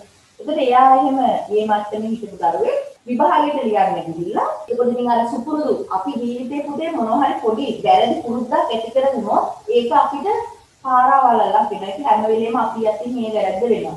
ඒක නිසා මොනවා හරි දෙයක් කරනකොට දෙසරයක් හිතන්න මම මේ කරන්නේ හරියද වැරදිද. ඉතින් අර ළඟ ඉන්න යාළුවා පවුනේ අනේ යාටත් උදව් කරන්න ඕනේ. එහෙම කියලා පොඩි හැඟීමක් එනවනේ. ඇත්තටම එහෙම කරන්න අමාරුයි. එහෙම කරන්න ගියොත් Tamanටයි ඒ ඩවුට් එක එන්නේ. හොඳට තේරුම් ගන්න. මේ යාළුවා කොට දාන්න නෙමෙයි ඉස්සෙල්ලා Taman කොට ගිහින් ඉන්න. මොකද යාළුවා නෙමෙයි ඔයාගේ ජීවිතේ තීරණය කරන්නේ ඔයා. ඒක නිසා අර ළඟ ඉන්න එක්කනට එක්ක ඇඟිලි වලින් පෙන්නන්න නැත්නම් උත්තර කියන්න කොහොමද මං යාට මේ ඔයාලා කරන්නේ මොකද? පැය භාගයකින් ඔයාලගේ පේපර් එක ඉවිගහලා ඉවරලා උත්සාහ කරනවා. අර යාළුවෝ ටිකට කොහොමද මං උත්තරේ දෙන්නේ? කොහොමද ඒගොල්ලන්ට මේ උපදෙස් ටික දෙන්නේ? ඉතින් එහෙම හිතන්න එපා. මොකද පේපර් එකක් පැයකට හදලා තියෙන්නේ. ඒ පේපර් එක මේ පේපර් එකට පැය කාලයක් වුණා නිසා. ඒක නිසා විනාඩි 40න් කරලා ඉවර වෙලා යාළුවෝට උත්තර ටික දෙන එක නෙමෙයි තමන්ගේ පේපර් එක දිහා බලන්න. ඒක හොඳට තීරණය කරන්න. මොකද විභාගේ තමන්ගේ නම ඉස්සරහින් එන ප්‍රතිඵලය තමන්ට මුළු ජීවිත කාලය පුරාම වටිනවා. ඒක හරිම වැදගත් වෙනවා. ඒක වෙනස් කරන්න බෑනේ. ඒක පළවෙනි සැරේ ගන්න ප්‍රතිඵලය තමන්ට හොඳම ප්‍රතිඵලයක් ගන්න ඕනේ. මෙතන ඉන්න දරුවෝ දෙවෙනි සැරයක් කරන්නේ නැහැ මම කිව්වේ. එහෙම කිසිම කෙනෙකුට අවස්ථාවක් දෙන්නේ නැහැ. ඉතින් මේ ප්‍රතිඵලය ගන්න මහන්සි වෙන්න ඕනේ. ඒකට අර එහෙම කරාම මොකද දන්නවද? ඒ දරුවා අර පෞද්ගලික ඉතින් ඔයාලා වගේ මාත් එක්ක හැමදේම කියන දරුවෝ ඉන්නේ. ඉතින් ඒ දරුවා මට කිව්වා මං නම් දෙන්න කියලා අනේ මම ඔන්න මේ දෙන්නට උදව් කරා කියලා. හරිද? උදව් කරා කිව්වා. ඒ උදව් කරපු දරුවට ආවේ C එකක්. අනිත් දෙන්නට A එකුයි B එකුයි ආ. තේරුණාද? මේ අර උදව් කරපු ළමයා. එයා තමයි මේ දෙන්නට උදව් කරේ. එතකොට මොකද්ද වෙන්නේ? මේ උදව් ගන්න බලාගෙන අපි දන්නවනේ පුතේ විභාගෙට පාඩම් කරන්නේ නැතුව විදේශ ආධාර බලාගෙන ඇවිල්ලා විභාගෙ ලියන දරුවෝ ඉන්නවා. ඉතින් ඒගොල්ලෝ මෙයාගෙන් අවශ්‍ය ඒගොල්ලෝ මෙයාගෙන් විතරක් නෙමෙයි. මෙයා ළඟ ඉන්න අනිත් එක්කෙනාගෙනුත් මෙයා ගන්න. මේ වටේම කට්ටියකින් උදව් අරගෙන තමයි මෙයා ලියන්නේ. එතකොට එයාට ඒක නිසා වැඩි ලකුණක් යනවා. මෙයාත් එහෙමයි. හැබැයි මෙයා කරන්නේ එයා දන්න ටික ලියලා ඉක්මනට අනිත් අයට උදව් කරනවා. එතකොට මේ දෙන්නට A B දෙකක් ඇවිල්ලා මෙයාට ආවෙන් කන්නේ C එකක්. මේ ඇත්තමයි. මගෙන් ඉගෙන ගන්නපු දරුවෙක්. පස්සේ බලනකොට උනේ මෙයා ප්‍රශ්න පහෙන් දෙකකටයි උත්තර ලියලා තියෙන කලබලයට. ඇයි ඒකට හේතුව? මෙයාට වොමනාව තිබුණේ අනේ අර මගේ යාළුවෝ දෙන්න ගොඩ දාන්න. ඒක නිසා මේ කට්ටියත් එක්ක එකතු වෙලා යාළුවෝත් එක්ක එකතු වෙලා ගොඩ යන්න කල්පනා කරන්න එපා. හරිනේ? එහෙම ගොඩ යෑමක් නෑ. තමන් අනිතික පුතේ විභාගිකදී උත්තරයක් කියලා දෙනවා කියන එක හරිය ලොකු දෙයක් නෙමෙයි. එහෙම නෙමෙයි එහෙනම් යාළුවකමද කරන්න ඕනේ. විභාගෙ ලියන්න කලින් ඔයාට බැරි මොනවා හරි කියනවා දෙන්න මම කියලා දෙන්නම් කියලා පාඩමේ විෂය කරුණු ටික කියලා දෙන්න. ඒක ප්‍රශ්නයක් නෑ. එහෙම කියලා දුන්නොත් ඒක ඔයාගේ දැනුමත් වැඩි වෙන්න උපකාරී වෙනවා. හැබැයි කොයි වෙලාවකවත් උත්තර කියලා දෙන්න නම් යන්න එපා. හරිනේ? මම ඔයාලගේ විභාග ශාලාවේ හිටියත් මම ඔයාලට උත්තරේ කියලා දෙන්න යන්නේ නෑ. ඒක ලිය යුතු දෙයක් නෙමෙයි පුතේ. ඒක නිසා තමන්ගේ දැන් එයාට වෙලාව ඉතුරු වෙච්ච වෙලාවේ තමන්ගේ පේපර් එක දිහා බැලුවා නම් එයාට අහු වෙනවනේ මම උත්තර ලියලා තියෙන දෙකයි කියලා. එයා වේගින් තමන්ගේ උත්තර ටික ලියලා මෙන්න මෙහෙම කරා. පැහැදිලිද? ඒක නිසා ඒ අත්දැකීම නම් ගන්න එපා. කාට හරි ප්‍රතිඵල අඩු වුණොත් C මට්ටමට. මෙතනින් හැම දරුවෙක්ම එක්කෝ A මට්ටමේ නැත්තම් බැරි වෙලා ගියොත් B මට්ටමේ. C මට්ටමේ දරුවෝ නෑ. ඉතින් ඒක නිසා මම C මට්ටමට આવොත් ඔන්න හිතන්න වෙනවා මොකද්ද මේ වෙලා තියෙන්නේ කියලා. මොකද ඒ තරම් ප්‍රමාණයට අවශ්‍ය විද්‍ය දැනුම ඔයාලට දීලා තියෙනවා. බහුවර්ණ ප්‍රශ්නයේදී ඒ අදහස් තියාගන්න කපන්න එපා, ඉරි ගහන්න එපා, පැත්තට භාවිතා කරන්න. එතකොට ව්‍යුහගත රචනා ප්‍රශ්නයේ පත්‍රයට කෙටි පිළිතුරු. කෙටි එනමුත් ඍජු. දැන් අර මතේ යන ලෑලි මේ මොනවද විස්තර යාම් හැරි වගේ අර ඔයාලා හිතන සිංහල බුද්ධ ආගම මේවට මම ඉංග්‍රීසියෙන් වලට කරන මේ එකක් නෙමෙයි. ඒවට නම් අන්තිමට ලොකු උත්තරයක් කිව්වහම වැඩි ඉස්සර ලකුණු හම්බ වෙනවා කියන්නේ විද්‍යාවට එහෙම නැහැ. හරිනේ. අපි මන් දන්නේ නැහැ ඒ කියලා එහෙම ප්‍රශ්න මේක දාලා තියෙන්නේ. රචනා ප්‍රශ්න වාක්‍යය කියලා දෙවෙනි කොටස නේද? ව්‍යුහගත රචනා සහ රචනා. ඒක ඔයාලා හිතනවා අනිත් ඒවායි රචනාවල වගේම මේකෙත් රචනා ලියන්න ඕනේ කියලා. හරිද නැහැ. අර ලියපු පිළිතුර අනිවාර්යෙන් තිබුණින් මාකින් කීම් එකේ ඇතිුණාම ඒකේ තියෙන ප්‍රමාණයට ලකුණු හිමි වෙනවා. හැබැයි අර ගොඩක් විස්තර ලියුවා කියලා ඒකට ලකුණු ලැබෙන්නේ නැහැ. ඒක මතක තියාගන්න. දැන් ඔන්න මම විශේෂ කාරණා කිහිපයක් කියලා ඊට පස්සේ පේපර්ස් වලට යනවා. පේපර්ස් ව්‍යුහගත රචනා ප්‍රශ්න පත්‍රය කිහිපයක මෙන්න බලන්න. පළවෙනි එක හරිද? පළවෙනි කාරණය පිළිතුරු තෝරලා ලියනකොට එක් පිළිතුරක් අපි හිතමු එතෙන්ට අහන්නේ අපෙන් එක පිළිතුරයි කියලා. එතකොට එක් පිළිතුරක් පමණක් ලියන්න ඕනේ. නැතුව පිළිතුරු කිහිපයක් ලියලා තිබුණොත් ඒක වැරදි පිළිතුරක් විදියට සැලකනවා. තේරුණාද? කොහොමද පුතා එහෙම වෙන්නේ? දැන් ඔන්න මෙතන බලන්න ප්‍රශ්නේ. ඕසෝන් ස්තර ආයනය ගෝලීය උණුසුම ඉහළ යාම සුපෝෂණයේ ජෛවික පරිසර දූෂණයේ ඍජු බලපෑම් කිහිපයක් තියෙනවා. හරිද? පරිසර දූෂණයේ ඍජු බලපෑම් කිහිපයක් මේ තියෙනවා. එතකොට මෙන්න මේ තුන්වෙනි කොටස තමයි සාගර ජල මට්ටම ඉහළ ගිහිල්ලා මේට සඳහා ඍජුවම දායක වී ඇත්තේ ඉහත සඳහන් කුමන බලපෑමද? එතකොට මෙතන තියෙනවා ඕසෝන් ස්තර ආයනය. මෙතන උත්තර 1 2 3 4 ඔය පහෙන් ඕනම එකක් මෙතෙන්ද ලියන්න තියෙන්නේ. එතකොට සමහර දරුවෝ දෙකක් තුනක් විතර ලියනවා. මේකෙන් මොකක් හරි හරියයිනේ නේද? ඕන එකක් හරියයිනේ. එතකොට මෙතන කුමන බලපෑමද කියලා මොම එකයි එන්නේ. එහෙනම් කවුරු හරි මේකත් එක්ක ඔන්නේ කමන්නේ කියලා ඕසෝන් ස්තර ආයනයක් ලියලා තියෙනවා. ඕසෝන් ස්තර ආයනයක් ලියලා තියෙනවා. එතකොට ඔයාලට පේනවා මේකේ උත්තර දෙකක්. එහෙනම් ඉතින් අපිට මෙන්න මෙහෙමයි පුතේ මේකේ අර දැන් පොඩි කාලේ තියෙනවානේ මේ බලන්න ප්‍රශ්න පත්‍රයේ දෙන්නේ පිළිතුරු ටිකක් දීලා ඒකේ තෝරලා ලියන්න තමයි එන්නේ. ඒකට තෝරලා ලියනකොට ඔයාලා හිතුවා උත්තර පහම ලියුවොත් ඉතින් ඕකෙන් එකක් හරියනවානේ කියලා මෙතන පහම ලියනවා. එතකොට ඒක මේකේ උත්තර දෙකක් වෙනින් ගානක් ඕන දෙකක් ලියලා තිබ්බත් ඔයාලට ඒක වැටෙන්නේ වැරදි ලකුණක් විදියට. තේරුණාද? එහෙනම් පළවෙනි එක හිතට ගන්න බලන්න කිස්තැනට ගැලපෙන එක තෝරලා ලියන්නනේ තියෙන්නේ උත්තර ටික දීලා තියෙනවා. තෝරලා ලියනකොට හරියට විතරක් ලියන්න. අනේ කමන්නේ ඒක නැත්තම් මේක නැත්තම් ඒක හරියයි කියලා දෙකක් තුනක් ලියන්න යන්න එපා. තේරුණාද? එහෙම වුණොත් මේ ප්‍රශ්නෙට ඔයාලට හරි උත්තරයක් නෙමෙයි ලැබෙන්නේ මොකද්ද? වැරද්ද. හරිනේ? දෙකක් තිබුණත් වැරද්දක්. එකම එකයි ලියන්න ඕන. එකම එකයි ලියන්න. ඒක පළවෙනි කාරණා. තව එකක් අර්ථ දැක්වීමක් ලියනකොට. මේ 2016 ප්‍රශ්නාංක තුනේ අර්ථ දැක්වීමක් ලියනකොට ඒකේ තියෙන සියලුම කරුණු තියෙනවා. මෙන්න මේ ද්‍රාව්‍යතාව අර්ථ දැක්වීම. අපි මේ සැරේ ද්‍රාව්‍යතාවය කියලා බලාපොරොත්තු වෙනවා. දෙන ලද උෂ්ණත්වයකදී නැත්නම් යම් උෂ්ණත්වයකදී ද්‍රාවක ග්‍රෑම් 100ක් තුල දියවන මෙන්න මේ උපරිම ස්කන්ධය. ඔයාලට පේනවානේ මාකින් ස්කීම් එකේ තියෙන උපරිම නැත්තම් ලකුණු එකක් දෙන්න. මොකද උපරිම ස්කන්ධය කියන එක තමයි අපි ද්‍රාව්‍යතාව කියලා කියන්නේ. ඒකට මේ වචනේ නැති වුණොත් එක ලකුණක් අඩු කරනවා. එහෙනම් මේ සම්පූර්ණ අර්ථ දැක්වීමම ලියන්න වෙනවා පුතේ. හරිනේ? ඒ අර්ථ දැක්වීම දෙන්නේ මාකින් ස්කීම් එකට දාන්න ඔයාලගේ ටෙක්ස්ට් බුක් එකේ. ඒක නිසා අර්ථ දැක්වීම වලට ටෙක්ස්ට් බුක් එකේ තියෙන ඒවා මේ විතරයි. මම ඒක නිසා ඔයාලට මේක කලින් උපදෙස් දීලා දිනා 10 11 පොත්වල තියෙන අර්ථ දැක්වීම ටික එකම තැනක ලියා ගන්න. සමීකරණ ටික එකම තැනක ලියා ගන්න. ඉතින් ඒවා ලියලා තිබුණා නම් දැන් මේවා බලලම ඔයාලගේ ඔළුවට ඒවා යනවා. හරිනේ? දැන් ඉතින් ඒවා ලියලිය සූදානම් වෙන්න වෙලාවක් නැහැ. හැබැයි 11 වසරේ ඉන්න දරුවෙකුට පුළුවන් මේවා ලියලා දැන් ඉන්න සූදානම්. එතකොට දැන් ඔන්න මේ ඊට කලින් මේකෙත් බලන්න ද්‍රාව්‍ය සහ ද්‍රාවකයේ දෙක පිළිවෙලින් ලියන්න කිව්වම මේ පිළිවෙලින් කියන එක පිළිවෙලින් ලියන්න ඕනේ. හරිනේ? එතකොට කවුරු හරි ද්‍රාව්‍ය ද්‍රාවකයේ ලියන්නේ නැතුව මම ඔයාලට කියනවා එහෙම ඇහුවහම මේ වචනේ පාවිච්චි කරන්න. ද්‍රාව්‍ය සීනි ද්‍රාවකය භූමි තෙල්. එහෙම නැතුව නිකම්ම පිළිතුරු මාරු කරලා තියලා තිබුණොත් ලකුණු දෙනවද? නැහැ. ලකුණු දෙන්නේ නැහැ. හරිනේ? ඒක නිසා හරිම සැලකීමක් වෙන අපි තව ඉස්සරහට මේ විවිධ රචනා ප්‍රශ්න කතා කරනවා. එතකොට මෙන්න මේකේ පිළිතුරු කිහිපයක් ලියලා තියෙනකොට දැන් අපිට රෝග දෙකක් ලියන්න කිව්වා කියලා. හරිනේ?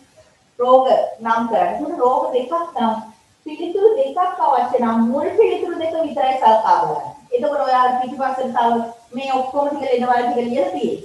හැබැයි අපි උත්තර හරියද කියලා බලන්නේ මුල් රෝග දෙක. එතකොට ළමයා උත්තර 10ක් කොහොම පල්ලෙහාට ලිව්වත් පළවෙනි උත්තර දෙක විතරයි. ඒකයි හැම වෙලේම මම ඔයාලට කියන්නේ. හොඳම උත්තර මුල්ම හරිය ලියන්න. ඔයාට හිතෙන වඩාත් නිවැරදිම උත්තර 1 හා 2 3ට ලියන්න. හරිනේ. එතනින් එහාට ටිකක් දුර ඒවා ලියන්න. එතකොට ලියන්න ඕනේ නම්. ඇත්තටම පුතේ දෙකක් ලියන්න කියපු එක තුනක් ලියුවම නැතුව 5ක් 6ක් ලියන්න යන්න එපා. ඒක තේරුමක් නැහැ. හරිනේ. මෙතෙන්ට ගැහැණුන්ට සාපේක්ෂව වැඩි අවධානමක් ඇත්තේ කුමන රෝගද කියන එක දෙකට වඩා වැඩි ලියුවහම දැන් සමහරවිට කවුරු හරි උඩින් වෙන උත්තර දෙකක් ලියලා හෘදයාබාධය ඉඳන්ගත වහුවන රෝගය අන්තිමට ලියලා තියෙනවා කියන්නේ. එතකොට එයාට ඒක ලකුණු ලැබෙන්නේ නැහැ. ඇයි? මුලින් ලියලා තියෙන බොරු උත්තර දෙකක් නේ. ඒක නිසා හරි උත්තර තමයි ඉස්සෙල්ලා ලියන්න ඕනේ. හරිනේ. ඒකකයේ ලිවීම අනිවාර්ය අතර ඒකකයේ නොමැති විදිහ ලකුණු නොය. මේ බලන්න. මේ දැන් ඔයාලගේ මේ ඔක්කොම ගොඩක් ඒවා පළවෙනි ප්‍රශ්නේ එක්ක ප්‍රස්තාරයක් ඇතුලේ නේ. එහෙම නැත්නම් ඒකෙන්නේ අර විදිහට රූප සරහනක් දීලා ජයෝ බෝධි දැන් එහෙම ඒ විදිහට. අන්නේ අපි බලමු. ඒතර ප්‍රස්තාරයක් ඇසුරෙන් එන්න පුළුවන්. එහෙම නැත්නම් මෙහෙම. දැන් මේ සැරේ ඔයාලගේ 11 වසරේ පේපර් එකකට තාම ප්‍රස්තාරයක් නේ. එතකොට මේ ප්‍රස්තාරය දැන් මෙතන දීලා තියෙනවා ppm. ppm කියන්නේ මොකද පුතේ? parts per million. parts per million කියන එක තමයි ppm කියන්නේ. එතකොට හයිඩ්‍රජන් සල්ෆයිඩ් කොපමණ ප්‍රත්‍යාවතියද? මෙතන ඒකකයේ දීලා තියෙනවා. ppm කියලා දීලා තියෙනවා. එහෙනම් මෙතන තියෙන්නේ 15 වෙනි දිනේ. හරියට බලන්න මෙන්න 15 වෙනි දිනේ මෙතන. හරිද? 15 වෙනි දිනේ හයිඩ්‍රජන් සල්ෆයිඩ්. මෙන්න මේකනේ හයිඩ්‍රජන් සල්ෆයිඩ් රේඛාව. එහෙනම් මේක ඡේදනය වෙලා තියෙන්නේ මෙන්න මෙතෙන්ද. ඒක හරියට අදිනූලක් කියලා බලන්න. දැන් මේ සැරේකෙත් කොහොම එකක් අහලා තිබ්බා. ඒකට 15 10 දෙන්න ළමයි වෙන ගණන් ලියලා. ඒක නිසා අදිනූලක් කියලා බලලා මෙන්න මෙහෙම කෙලින්ම ආපහු මේ පැත්තට බලන්න. මෙතන ආගේ ලියන්න ඒකකයේ සමග. මෙතන ඒකකයේ නැත්තම් ලකුණු දෙන්නේ නැහැ. තේරුණාද? ඒකකයේ නොමැති නම් ලකුණු නැහැ. මෙතෙන්දි විතරක් නෙමෙයි. මම මේ එක උදාහරණයක් අරගෙන ඔයාලට මේක පැහැදිලි කරන්න. අනිවාර්යයෙන් මොකද කරන්න ඕන පුතේ? ඒකකයේ ලියන්නම ඕන. ඒතර මේ වගේ එකක දැන් මෙතන තියෙන්නේ අදාළ කාල පරිච්ඡේදය තුලදී නිෂ්පාදනයේ ක්‍රමයෙන් වැඩි වෙලා තියෙන කුමන වායුවේද? තේරෙනවද? නිෂ්පාදනයේ ක්‍රමයෙන් වැඩි වෙලා තියෙන මේක. දැන් ඔන්න මෙහෙමයි මේ ප්‍රස්තාර ප්‍රශ්නෙට උත්තර ලියන්නේ. හරිනේ? ඉස්සෙල්ලම මේ කඩේලි වලින් මේ ඉඳ තියෙන්නේ මොකද්ද? මේක මෙන්න මෙහෙම තිත් තියෙන්නේ. එතකොට මේ තිත් තියෙන්නේ මෙන්න මේක තමයි මොකද්ද? ඔක්සිජන්. මේක H2S. ඔයාලා මේ ඉස්සරහින් ලියාගන්න. ඒක ලේසි. මේ තිතක් සහ කඩේලක් තියෙන මේ තියෙන කාබන් ඩයොක්සයිඩ්. මේ තියෙන්නේ මොකද්ද? CO2. අන්න එහෙම මේ ප්‍රස්තාරේ මේ අක්ෂර කෙලවරෙන් අගය කෙලවරෙන් ඒක ලියාගන්න. තේරුණාද? ඒක ලියාගෙන බලන්න. එතකොට ඔයාලට ලේසි. හරිනේ? එතකොට බලන්න අදාළ කාල පරිච්ඡේදය තුළදී නිෂ්පාදනයේ ක්‍රමයෙන් වැඩි වෙලා තියෙන්නේ. එතකොට මෙහෙම ලියුවාම ඒ වලට කලබලයට මේක බලන්න ඕනේ නැහැ. නැත්තම් එහෙම බලනකොට පුතේ ඔයාලට වරදින්න පුළුවන් සම්භාවිතාව වැඩි. එතකොට මේක බැලුවා මේ ටික කොහොම ලියාගත්ත දැන් ඔක බලලා බලපු ගමන් පේනවා මොකද්ද? මීතේන් කියලා. CH4. සමහර වෙලාවට මෙතේන් මීතේන් මෙතීන් කියලා ලියුණොත් එහෙම වලට මොකක් හරි එකක් එතකොට ලකුණු දෙන්නේ නැහැ. තේරෙනවද? ඒක නිසා මෙතන දීලා තියෙන සංකේතය CH4 නේ. අනේ කරුණා කරලා මේක ලියන්නකො. වැඩිපුර දේවල් කරන්න යන්නේ නැතුව. හරිනේ? එතන මෙතන කිව්වේ 15 වෙනි දිනේ වායු මිශ්‍රණයේ සංයුතිය හයිඩ්‍රජන් සල්ෆයිඩ් කොපමණ පැවතියද? මොකද කරන්නේ? 15 වෙනි දිනේ උඩට බැලුවා. උඩට බලලා මේ ප්‍රස්තාර ඡේදනය වෙන ස්ථානයට ගත්ත මේ පැත්තට බැලුවා. එතන 10යි. ඒකකයක් එක දානවා කීප. එතන ජීව වායු නිපදවන්නේ සාපහ සත්වපුරාවේ මත නිර්වායු බැක්ටීරියා ක්‍රියාත්මක වෙන්නේ. ඒ බව තහවුරු වෙන්නේ කුමන වායු සංයුතියේ විචලනය මත. නිර්වායු බැක්ටීරියාවයි. නිර්වායු කියන්නේ මොකක්ද පුතේ? ඔක්සිජන් නැතුව. වායු කියන්නේ ඔක්සිජන් තියෙනකොට. හරිනේ? දැන් නිර්වායු බැක්ටීරියාවන් ක්‍රියාත්මක වෙනවා කියලා කියන්නේ ඔක්සිජන් ප්‍රමාණය වලට පේනවා එන්නේ මොකද වෙලා තියෙන්නේ? නිර්වායු බැක්ටීරියා ක්‍රියාත්මක වෙන බව තහවුරු වෙනවා කියලා කියන්නේ නිර්වායු බැක්ටීරියා ක්‍රියාත්මක වෙන බව තහවුරු වෙනවා කියන්නේ එහෙනම් එතකොට මොකද්ද ඔයාලට එන්න ඕන? නිර්වායු බැක්ටීරියා කියන්නේ ඔක්සිජන් නැතිවට ක්‍රියාත්මක වෙන බැක්ටීරියාව. එහෙනම් මොන වායු සංයුතියද විචලනය වෙලා තියෙන්නේ? ඔක්සිජන්. හරිනේ? ඔක්සිජන් තමයි අඩු වෙලා තියෙන්නේ. ඊට වායු නම් මේ වෙලාවේ ඔක්සිජන් නැති වෙලා. ඒකයි වෙලා තියෙන්නේ. ඉන්ධනයක් ලෙස ක්‍රියාත්මක වෙන්නේ CH4 අපි දන්නවනේ. ජීව වායුව කියන එක ඉන්ධනයක් විදිහට පාවිච්චි කරනවා. ජීව වායුව ජනකයක්. මෙන්න ජීව වායුව භාවිතා කරනවා කියන්නේ ඒකෙදි භාවිතා වෙන මොන මූල ධර්මයේද? එතෙන්දි මොකද කරන්නේ? අර අපි දන්නවා ගෙවල් වලදී අපත යන මොනවද එළවලු, කෑම වර්ග, සත්ව ගොම, මුත්‍රා ඔය සත්ව මුත්‍රා ඔය ඔක්කොම එකතු කරලා නැවත මේකේ රීසයිකල් එකක් කරනවා. එතකොට නැත්නම් ප්‍රතිචක්‍රීකරණය කරලා ඒතර මෙතෙන්දී ජීව වායුව ගන්න එක පැත්තකින් අනිත් පැත්තෙන් ඒකෙන් එන අපද්‍රව්‍ය ටික කොම්පෝස්ට් විදියට ගන්නවා. හරිනේ කොම්පෝස්ට් විදියට ගන්නවා. ඒක ප්‍රතිචක්‍රීකරණ මූලධර්මයකට අදාළ වෙනවා. එහෙනම් ප්‍රස්තාරයක් දුන්නොත් මොකද කරන්නේ? මේ විදියට මේක ලියන්න ඕනේ. හරිනේ. ඊළඟට වැදගත් කරුණ තමයි මේ 2019 පේපර් එකේ තියෙන්නේ B1 සටහනකින් පිළිතුරු තෝරා ලිවීමයි. හරිනේ. ඒකේ තියෙන පිළිතුරම තෝරා ලිවිය යුතු අතර ඊට සමාන පද නොලිවිය යුතුය. ඒ මොකක්ද ඒ කියන්නේ? දැන් මෙන්න මේක උත්තරේ. මෙන්න මේ ප්‍රශ්නේ බලන්න. බුහුබා සහ මෙඩූසා ආකාර දෙකකින් යුක්ත වීම. තේරුණාද? හරි මම මුලින් නම් ප්‍රශ්නේ බලමු අපි. ජීවීන් කොටස් තියෙනවා බෙදනවා අධිරාජධානි තුනයි මොනවද පුතේ? ආකියා, බැක්ටීරියා සහ යූකැරියා කියලා. හරිද? හරි. ඊට පස්සේ යූකැරියා කියන අධිරාජධානිය බෙදනවා ආයත රාජධානි හතරකට ප්‍රොටිස්ටා, ෆන්ගයි, තාන්තේ අනිත්. ඊට පස්සේ පෘෂ්ඨවංශීන් බෙදනවා පිස්කේ, සැල්වියා, රෙප්ටිලියා, මැමීලියා. කවුරු හරි මෙතෙන්ද ක්ෂීරපායන් කියලා තිබුණත් ලකුණු දෙනවා. හරිනේ? එහෙම නැත්නම් මේක ඉංග්‍රීසියෙන් මැමීලියා කියලා ලියලා තිබුණත් ලකුණු දෙනවා. ඒක ප්‍රශ්නයක් නෑ. හරිද? ඊට පස්සේ අපෘෂ්ඨවංශීන් බෙදනවා සීලන්ටේටා, ඇනලීඩා, මොලස්කා, ආර්ථ්‍රෝපෝඩා සහ එකයිද. එතකොට ප්‍රතිජීවක වලට සංවේදී නොවන ජීවි. කවුද ඉන්නේ? බැක්ටීරියාවන් විතරයි සංවේදී වෙන්නේ. දන්නවනේ බැක්ටීරියාවන් විතරක් සංවේදී වෙනවා. අනිත් දෙන්නම සංවේදී වෙන්නේ නැහැ. ඇන්ටිබයොටික්ස් තමයි ප්‍රතිජීවක වලට කියන්නේ. එහෙනම් බැක්ටීරියාව විතරයි මේක සංවේදී වෙන්නේ. එතකොට මෙතන අධිරාජධානී නම් කරන්නේ මේ දෙකේ ඕන එකක් ලියලා තිබ්බම හරි. ප්‍රශ්නයක් නැහැ. එක්ක ආකියා එහෙම නැත්නම් යූකැරියා. එතකොට ඇල්ගී ඇතුළත් වන්නේ කුමන රාජධානියද? අපි දන්නවා ඇල්ගී කියන්නේ ප්‍රොටිස්ටා රාජධානිය. හරිනේ. ඊට පස්සේ මේක බලන්න ඉහත වර්ගිත මේ වගේ ප්‍රශ්න ගොඩක් වෙලාවට තියෙනවා පුතේ අපිට පේපර් එකේ. මේක දෙවෙනි ප්‍රශ්නේ අපි දන්නවා විද්‍යාවේ එක් අපෘෂ්ඨවංශී සත්ව කාණ්ඩයේ සුවිශේෂී වූ ලක්ෂණ වැඩි ලියන්න. ඒතර මෙන්න මෘදු දේහ දැරීම කියවහම මෙතන තියෙන්නේ මොලුස්කා. කවුරු හරි කිව්වොත් මෙතන මෘද්වංගීන් කියලා. මෘද්වංගීන් කියන්නේ මොලුස්කාවන්ට තමයි. හැබැයි ඒකට ලකුණු දෙන්නේ නැහැ. ඒකයි මම කිව්වේ ආදේශක ලියන්න බෑ. හරිද? මේකේ තියෙන උත්තරේ ලියන්න ඕනේ. එහෙනම් එතෙන් ලියන්න මේකේ තියෙන එක තෝරලා මොලුස්කා කියලා. දේහයේ ඛණ්ඩ වලට බෙදීම ඇනලීලා. මෙන්න මේක තමයි ගොඩක් දරුවෝගේ පේපර් එකේ වැරදුනේ. බුහුබා සහ මෙඩූසා ආකාර දෙකක් පැවතීමට ගොඩක් දරුවෝ ලිව්වේ නිදාරියා කියලා. ඇයි? ඔයාලා මේ ප්‍රශ්නේ මෙන්න මේකයි මම කියන්නේ. මෙහෙම කියනකොට සුවිශේෂී ලක්ෂණය. එතකොට තිත්තිර මත තියෙන ලක්ෂණය තෝරා ගන්න. හරිනේ? ඒක නිසා නිදාරියා කියන එක ලිව්වහම ලකුණු දුන්නේ නැහැ. මොකද ලියන්න ඕන? සීලන්ටේටා. මෙතන තියෙන වචනේ තෝරලා ලියන්න ඕන. ඒකයි තියෙන්නේ. හරිනේ? 2019 මේ 2019 ප්‍රශ්න. ඒතර 2019 තිබිච්ච එක මේ සැරේ එකක් නෑ. ගොඩක් වෙලාවට පටක පාඩමින් හෝ වෙනත් ජීව විද්‍යා පාඩමකින් ඒ නිසා අපිට මේ හිතාගෙන ඉන්නවා. මේක දුන්නත් අමාරු නෑනේ පුතේ. මේකත් ගොඩක් වෙලාවට පේපර් එකේ දෙනවා. එක්ක මේක එහෙම නැත්නම් අපිට දෙන්න පුළුවන් 10 වසරේ මේක 13 වෙනි පාඩමනේ 14 වෙනි පාඩම පුෂ්ප මේ ප්‍රජනනය ඒ වගේ එකකින් අහන්නත් පුළුවන්. හරිනේ? මෙන්න මේක බලන්න. ඊළඟට ආවර්තා වගේ දෙවන ආවර්තයේ මූලද්‍රව්‍ය වල සංකේත ටිකක් දීලා තියෙනවා. දැන් මෙතන දීලා තියෙන සත්‍ය සංකේත ටික. හරිද? ඒතර දෙවෙනි ආවර්තයේ මෙන්න මෙහෙමයි කරන්නේ. මේ වගේ එකක් දුන්නහම තේරුණාද? මේ වගේ එකක් දුන්නහම ඔයාලට පුළුවන් නම් මේකේ පරමාණු ක්‍රමාංක ලියා ගන්න.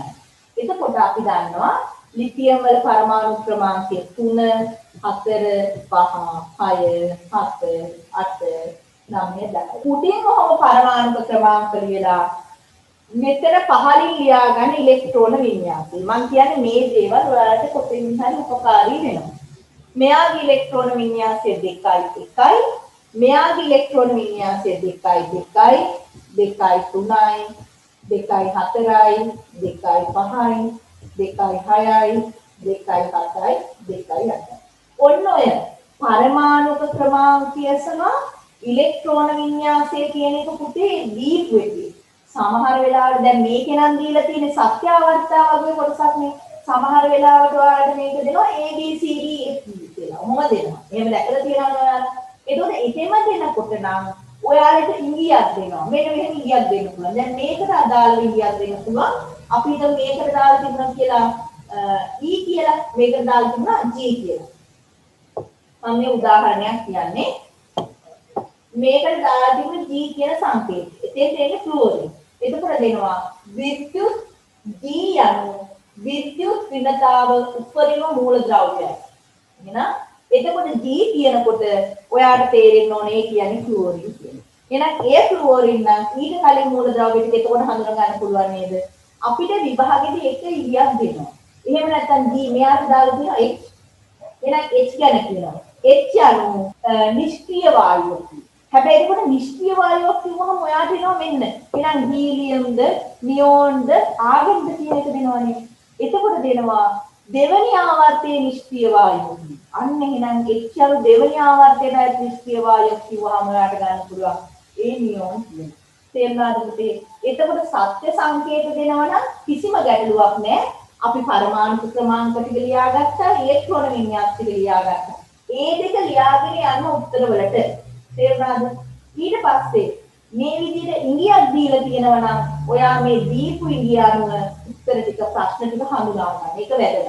හරිනේ? හඳුනා ගන්න. එතන මෙතෙන්දී උපරිම පළමු අයනීකරණ ශක්තිය අපි දන්නවා මෙන්න මේව මතක තියාගන්න. පළමු අයනීකරණ ශක්තියයි විද්‍යුත් ඍණතාවයන් තමයි ඔයාලට දීලා තියෙන ආවර්තාවක විචලනයන් විදිහට කතා කරන්නේ. පළමු අයනීකරණ ශක්තිය ගත්තොත් මේක උපරිම වෙන්නේ කීවෙනි කාණ්ඩෙද පුතේ? උපරිම වෙන්නේ 8 වෙනි කාණ්ඩෙ. ඒකෙනුත් කාගෙද උපරිම වෙන්නේ? හීලියම්, ඊළඟට නියෝන්, ඊළඟට ආගන්. ඇයි මෙහෙම පහළට යනකොට මේක අඩු වෙන්නේ? ශක්ති මට්ටම් සංඛ්‍යාව වැඩි වෙනවනේ ආගන්ට යනකොට. හීලියම් වල ශක්ති මට්ටමයි තියෙන්නේ, නියෝන් වල ශක්ති මට්ටම් දෙකයි තියෙන්නේ. ආගන් වලට යනකොට ශක්ති මට්ටම් 3ක් තියෙනවා. එහෙනම් ශක්ති මට්ටම් සංඛ්‍යාව වැඩි වීම තමයි මේක අඩු වෙන්න හේතුව. තේරුණාද? දැන් 8 වෙනි කාණ්ඩේ වුණත් 8 වෙනි කාණ්ඩේ වුණත් ඔක්කොම උපරිම වෙන්නේ නැතුව මෙහෙම එන්න අඩු වෙලා තින්නේ ශක්ති මට්ටම් සංඛ්‍යාව වැඩි වීම නිසා. එතකොට මතක් කරගන්න පළමු අයනීකරණ ශක්තිය අවම වෙන්නේ කීවෙනි කාණ්ඩෙද පුතා? අවම වෙන්නේ පළවෙනි කාණ්ඩේ. ඒකෙනුත් ආවිද ලිතියම් වලට වඩා සෝඩියම් වල අඩුයි. ඊට වඩා පොටෑසියම් වල අඩුයි. එහෙනම් අඩුම කාර්යද පොටෑසියම්. ඊට පස්සේ විද්‍යුත් ඍණතාව. මේව තමයි ඔයාලට වැදගත් වෙන්නේ. උපරිම විද්‍යුත් ඍණතාවක් කියන්නේ කීවෙනි කාණ්ඩෙද? 7 වෙනි කාණ්ඩේ කාටද? ෆ්ලුවරින් වලට. ෆ්ලුවරින් වලට තමයි වැඩිම. ඊළඟට ක්ලෝරින්. ෆ්ලුවරින් ඉන්නේ 7 වෙනි කාණ්ඩේ. හරිනේ? ඒ වගේම මේ මම කතා කරන්නේ මොකද්ද? විද්‍යුත් ඍණතාව. ඔයාලා මේ පොඩි කාරණා ටික දැනගත්තාම මේ රසායන විද්‍යාව ප්‍රශ්නෙකට උත්තර ලියන්න පුළුවන්. විද්‍යුත් ඍණතාව අවම වෙන්නේ කීවෙනි කාණ්ඩෙද පුතේ? පළවෙනි කාණ්ඩේ. ඒකෙන් අඩුම වෙන්නේ ලිතියම් වලටත් වඩා, සෝඩියම් වලටත් වඩා අඩුම වෙන්නේ කාගෙද? පොටෑසියම් වලට. හරිනේ? එහෙනම් විද්‍යුත් ඍණතාව උපරිම වෙන්නේ ෆ්ලුවරින්, අවම වෙන්නේ පොටෑසියම්. පළමු අයනීකරණ ශක්තිය උපරිම වෙන්නේ හීලියම්, අඩුම වෙන්නේ පොටෑසියම්. තේරුණාද? ඒව ටික පොතකින් හරි අවශ්‍ය නම් ලියා ගන්න. එතකොට ඒවා මතක තියාගන්න පුළුවන්. හරි. එතකොට උපරිම පළමු අයනීකරණ ශක්තියක් කියන්නේ එහෙනම් අපි දන්නවා කීවෙනි කාණ්ඩෙ වෙනවද? 8 වෙනි කාණ්ඩෙ. එතකොට මෙතන සත්‍ය සංකේතය තමයි දීලා තියෙන්නේ. ඒකම ලියන්න. හදිස්සියෙවත් අපිට දෙන එකේ මේ විදිහට සත්‍ය සංකේත නැතුව බොරු සංකේත වෙනස් සංකේත දුන්නොත් අපි ඒ සංකේතය ලියනවා මිසක අනේ අපි හොයාගත්ත හීලියම් අපි හොඳට දැනගෙන තමයි ඒක හොයාගත්තේ අමාරුවෙන් හොයාගත්ත නිසා ඒක ලියනවා කිව්වොත් ඒකම ලියන්නේ නැහැ. මේ හොයා ඒ උද දීලා තියෙන සංකේතය තමයි ඒකෙන් ලියන්නේ. හැබැයි මේ ප්‍රශ්නේ ටිකක් යනකොට කියන්න පුළුවන් මේ මූලද්‍රව්‍ය දෙක හඳුනා ගන්න. අන්නේ හඳුනා ගන්න අවස්ථාවේදී මොකද්ද වෙන්නේ? එතකොට අපිට ලියන්න පුළුවන් මෙන්න මේක තමයි මේ මූලද්‍රව්‍ය කියන්නේ කියන්නේ. හරිනේ? එහෙනම් අවම විද්‍යුත් ඍණතාවයක් වෙන්නේ මොන කාණ්ඩෙද? පළවෙනි කාණ්ඩෙ. එතන මෙතන පොටෑසියම් නැහැනේ. එහෙනම් මෙතන සෝඩියම් මුත් නැහැනේ. එහෙනම් මෙතන තියෙන එක්කෙනා කවුද? ලිතියම්. පැහැදිලිද? එතකොට මෙන්න මේ පුංචි කාරණා හතර දැනගත්තාම ඔයාලට පේපර් එකේ ලොකු කොටසක් පුළුවන් වෙනවා. අනිත් එක දියමන්තියේ බහුරූපී ආකාරය. හරිද? එතකොට ඔයාලට තියෙන බහුරූපී ආකාර මූලද්‍රව්‍ය දෙකක් තියෙනවා. එකක් තමයි කාබන්, අනිත් එක සල්ෆර්. හරිනේ සල්ෆර් වලත් බහුරූපී ආකාර කිහිපයක් තියෙනවා. එතකොට විද්‍යුතය සංනයනය කරන මූලද්‍රව්‍ය කිව්වොත් අන්න එතකොට අපිට මේ කාබන් වල බහුරූපී ආකාරය. තේරෙනවද? විද්‍යුතය සංනයනය කරන මූලද්‍රව්‍ය. එහෙනම් මේක කාබන් වල බහුරූපී ආකාර. එතකොට දියමන්ති කියන්නේ කාබන් වල බහුරූපී ආකාර වලින් එකක් නේ මොනවද? දියමන්ති සහ මිනිරම්. හරිනේ? එහෙනම් දියමන්තියේ බහුරූපී ආකාරය කිව්වම ඒකට එන්නේ කාබන්. එතන අනිත් එක අපිට කියන්න පුළුවන් පුතේ දෘඩ බවින් වැඩිම ද්‍රව්‍ය දියමන්ති. ඒකත් එහෙම තමයි කියන්නේ. එතන අපිට දෙනවා කහ පැහැතිය. කහ පාටයි කිව්වොත් ඔයාලට තියෙන දීපු ඒවයි කහ පාට වෙන්නේ එකම අලෝහයයි ඒ සල්ෆර් විතරයි. නිල් දැල්ලක් සහිතව දැවේ. මම මේ කියන්නේ දෙන ඉංගිය. නිල් දැල්ලක් සහිතව දැවේ කිව්වොත් නිල් දැල්ලක් සහිතව දැවෙන්නේ සල්ෆර්. නිල් දැල්ලක් සහිතව දැවෙන්නේ මොනවද? සල්ෆර්. ඊට අමතරව දුන්නොතින් මෙහෙම ජලය සමග වේගයෙන් ප්‍රතික්‍රියා කරනවා. එහෙම කිව්වොත් අපි දන්නවා ඒ මොනවද? සෝඩියම්. ජලය සමග වේගයෙන් ප්‍රතික්‍රියා කරනවා. ඒ මොනවද? සෝඩියම්. ඊට පස්සේ තව අපිට දෙන්න පුළුවන් රතු දුඹුරු පාට ලෝහයක්. ඒතර ඔයාලා ඉගෙන ගන්න එකේ තියෙන්නේ සාමාන්‍යයෙන් අපි දන්නවා කොපර් කියන එක රතු දුඹුරු පාට ලෝහයක්. හරිනේ? දැන් අදහසක් විදියට මට කියන්න ඔයාලට තියෙන අනෙකුත් ලෝහ ඔක්කොම රිදී පාට ඒවා. හරිනේ? පරමාණු අතර ත්‍රිත්ව බන්ධනයක්. ඒතර මේ බන්ධන ඇති වෙන්නේ කොහොමද පුතේ? දැන් එයාගේ අවසාන ශක්ති මට්ටමේ තියෙන ඉලෙක්ට්‍රෝන සංඛ්‍යාව අනුව මොනවද මේ මූලද්‍රව්‍ය පරමාණු බැඳීම් නැති කරගන්නේ දරුවනේ එයාගේ අවසාන ශක්ති මට්ටම සම්පූර්ණ කරගෙන ස්ථායි වෙන්න. එහෙමනේ. හරි. එහෙනම් ස්ථායි වෙන්න නම් මෙයාට බැඳීම් හයක් තියෙන එක්කෙනාට බැඳීම් කීයක් ඕනද? දෙකක්. එහෙනම් ඔක්සිජන් වල බැඳීම් නැති වෙන්නේ දෙකයි. මේ හතක් තියෙන එක්කෙනාට ෆ්ලුවරින් වලට බැඳීම් කීයක් ඕනද? දෙකයි. එහෙනම් එතන තියෙන්නේ ෆ්ලුවරින් වල ඒක බඳ. හැබැයි මෙයාගේ මේ අවසාන ශක්ති මට්ටමේ තියෙනවා බන්ධන වලට සහභාගී නොවුණු මොන ඉලෙක්ට්‍රෝන යුගල්ද? එකසර ඉලෙක්ට්‍රෝන යුගල්. ඒවා 2යි 4 1යි 2යි 3 4යි 5යි 6ක්. මෙයාගේ එකසර ඉලෙක්ට්‍රෝන යුගල් 6ක් තියෙනවා. මෙයාගේ බලන්න ඔක්සිජන් වල එකසර ඉලෙක්ට්‍රෝන යුගල් කීයක් තියෙනවද? 4ක්. නයිට්‍රජන් වල මොකක්ද වෙන්නේ? නයිට්‍රජන් වල අවසාන ශක්ති මට්ටමේ 5යි 5ක් තියෙනවා කියන්නේ පුතේ.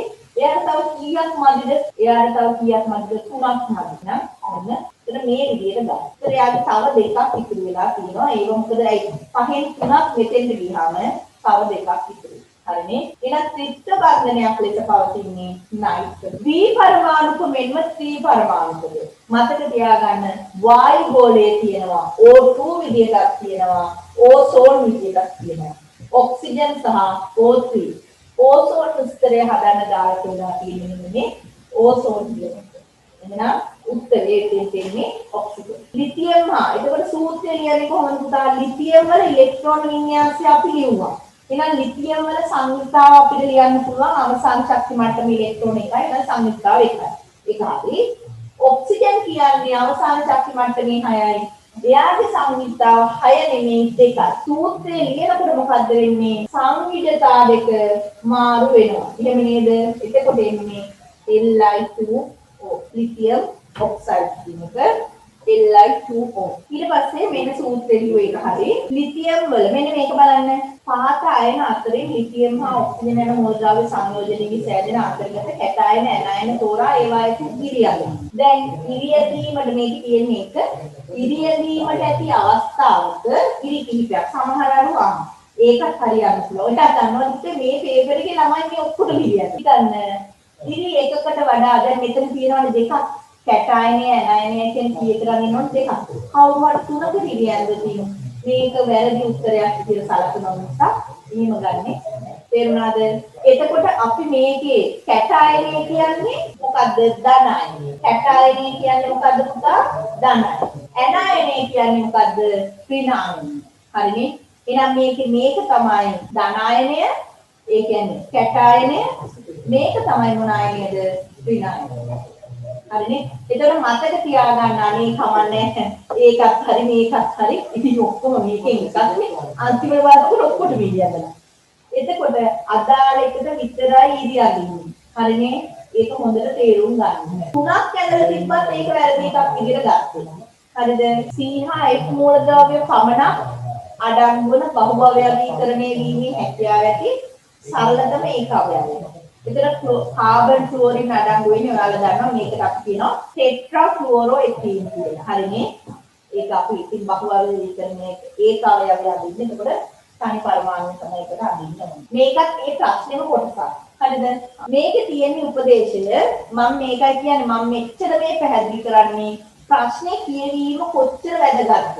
මෙන්න බලන්න මේකෙත් ගොඩක් ළමයින්ගේ වැරදුනා.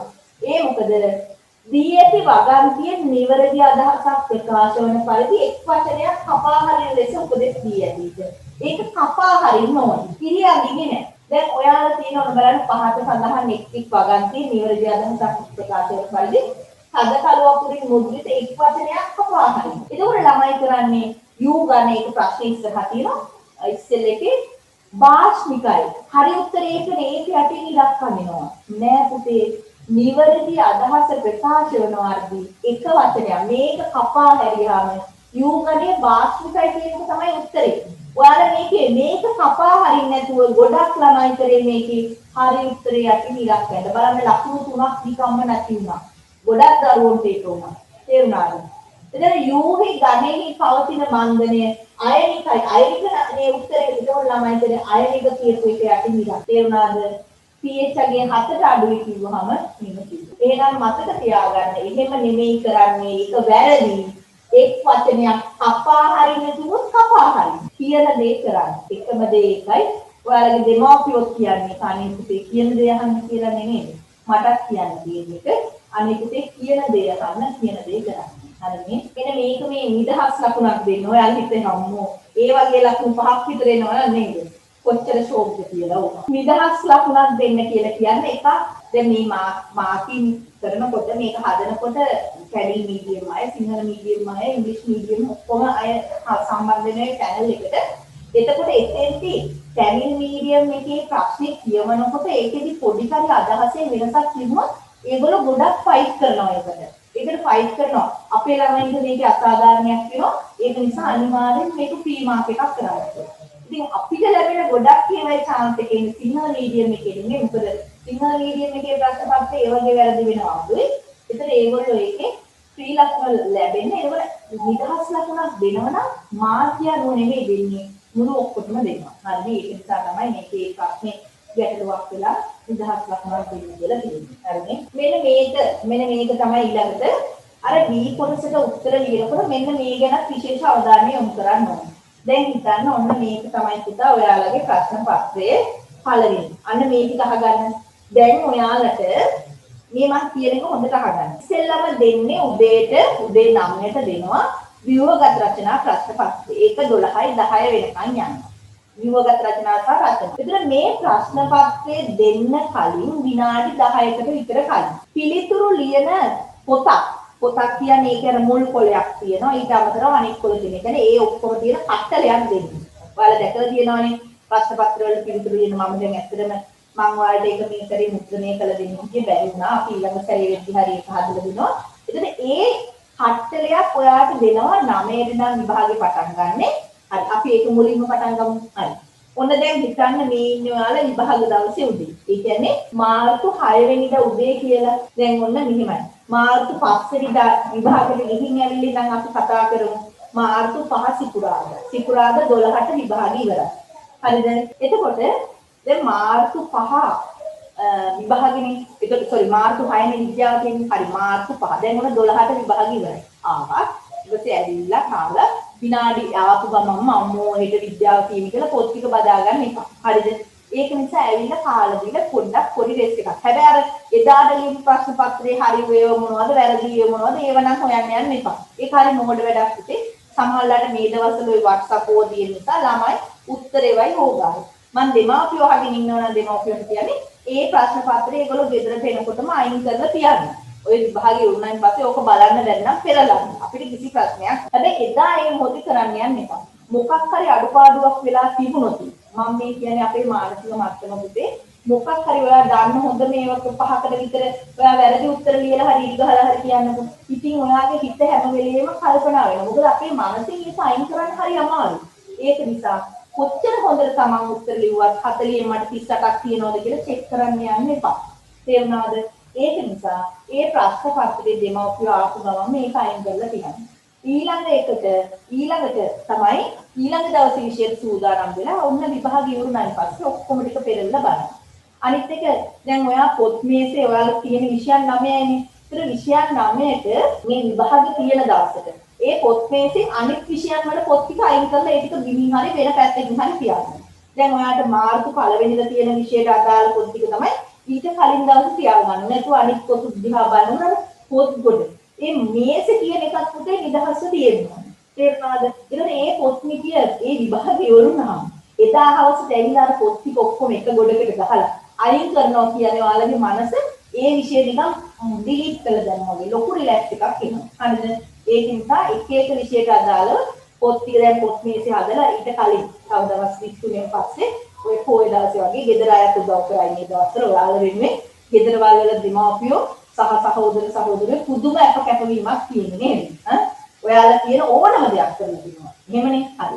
එතකොට කවුරු හරි නම් හරි කවුරු හරි උදව් කරගෙන ඒ ටික හදලා එක එක විෂයට අදාළව අත්තු පොත් ටිකයි, සටහන් පොත් ටිකයි, ක්ලාස් පොත් ටිකයි, ප්‍රශ්න පත්‍ර පොත් ටිකයි ඔක්කොම එක අට්ටියක් විදිහට හදාගන්න. විෂයන් 9ට ওই විදිහේ ගොඩවල් 9ක් මේ තියෙන්නේ. ඉතින් එක එක විෂයට අදාළ දවසට ඒ ගොඩ ගන්න. හරිනේ. දැන් ඔක්කොම විෂයන් 5ක් විතර ඉවරයි දැන් විද්‍යාවට එනකොට. ඒකට අර විද්‍යා විෂය පොත් ටික අරගෙන ඊට පස්සේ මෙහෙම අංක 1ට කරන්න ඕනේ පුතේ මේක හොඳට අහගන්න. අංක 1ට කරන්න ඕනේ දැන් ඔන්න ප්‍රශ්න පත්‍ර ටිකයි ෂෝට් නෝට් ටිකයි ඔන්න පොත් දැන් ඒක විද්‍යා විෂයෙන්ම පොත් ටික තියෙනවානේ. හරි. ඔයාලා කොයි පිළිවෙලට කරන්න මට කමක් නැහැ. අංක 1ට කරන්න ඔයාලට දැන් මෙච්චර දවස් කරපු ප්‍රශ්න පත්‍ර තියෙනවානේ.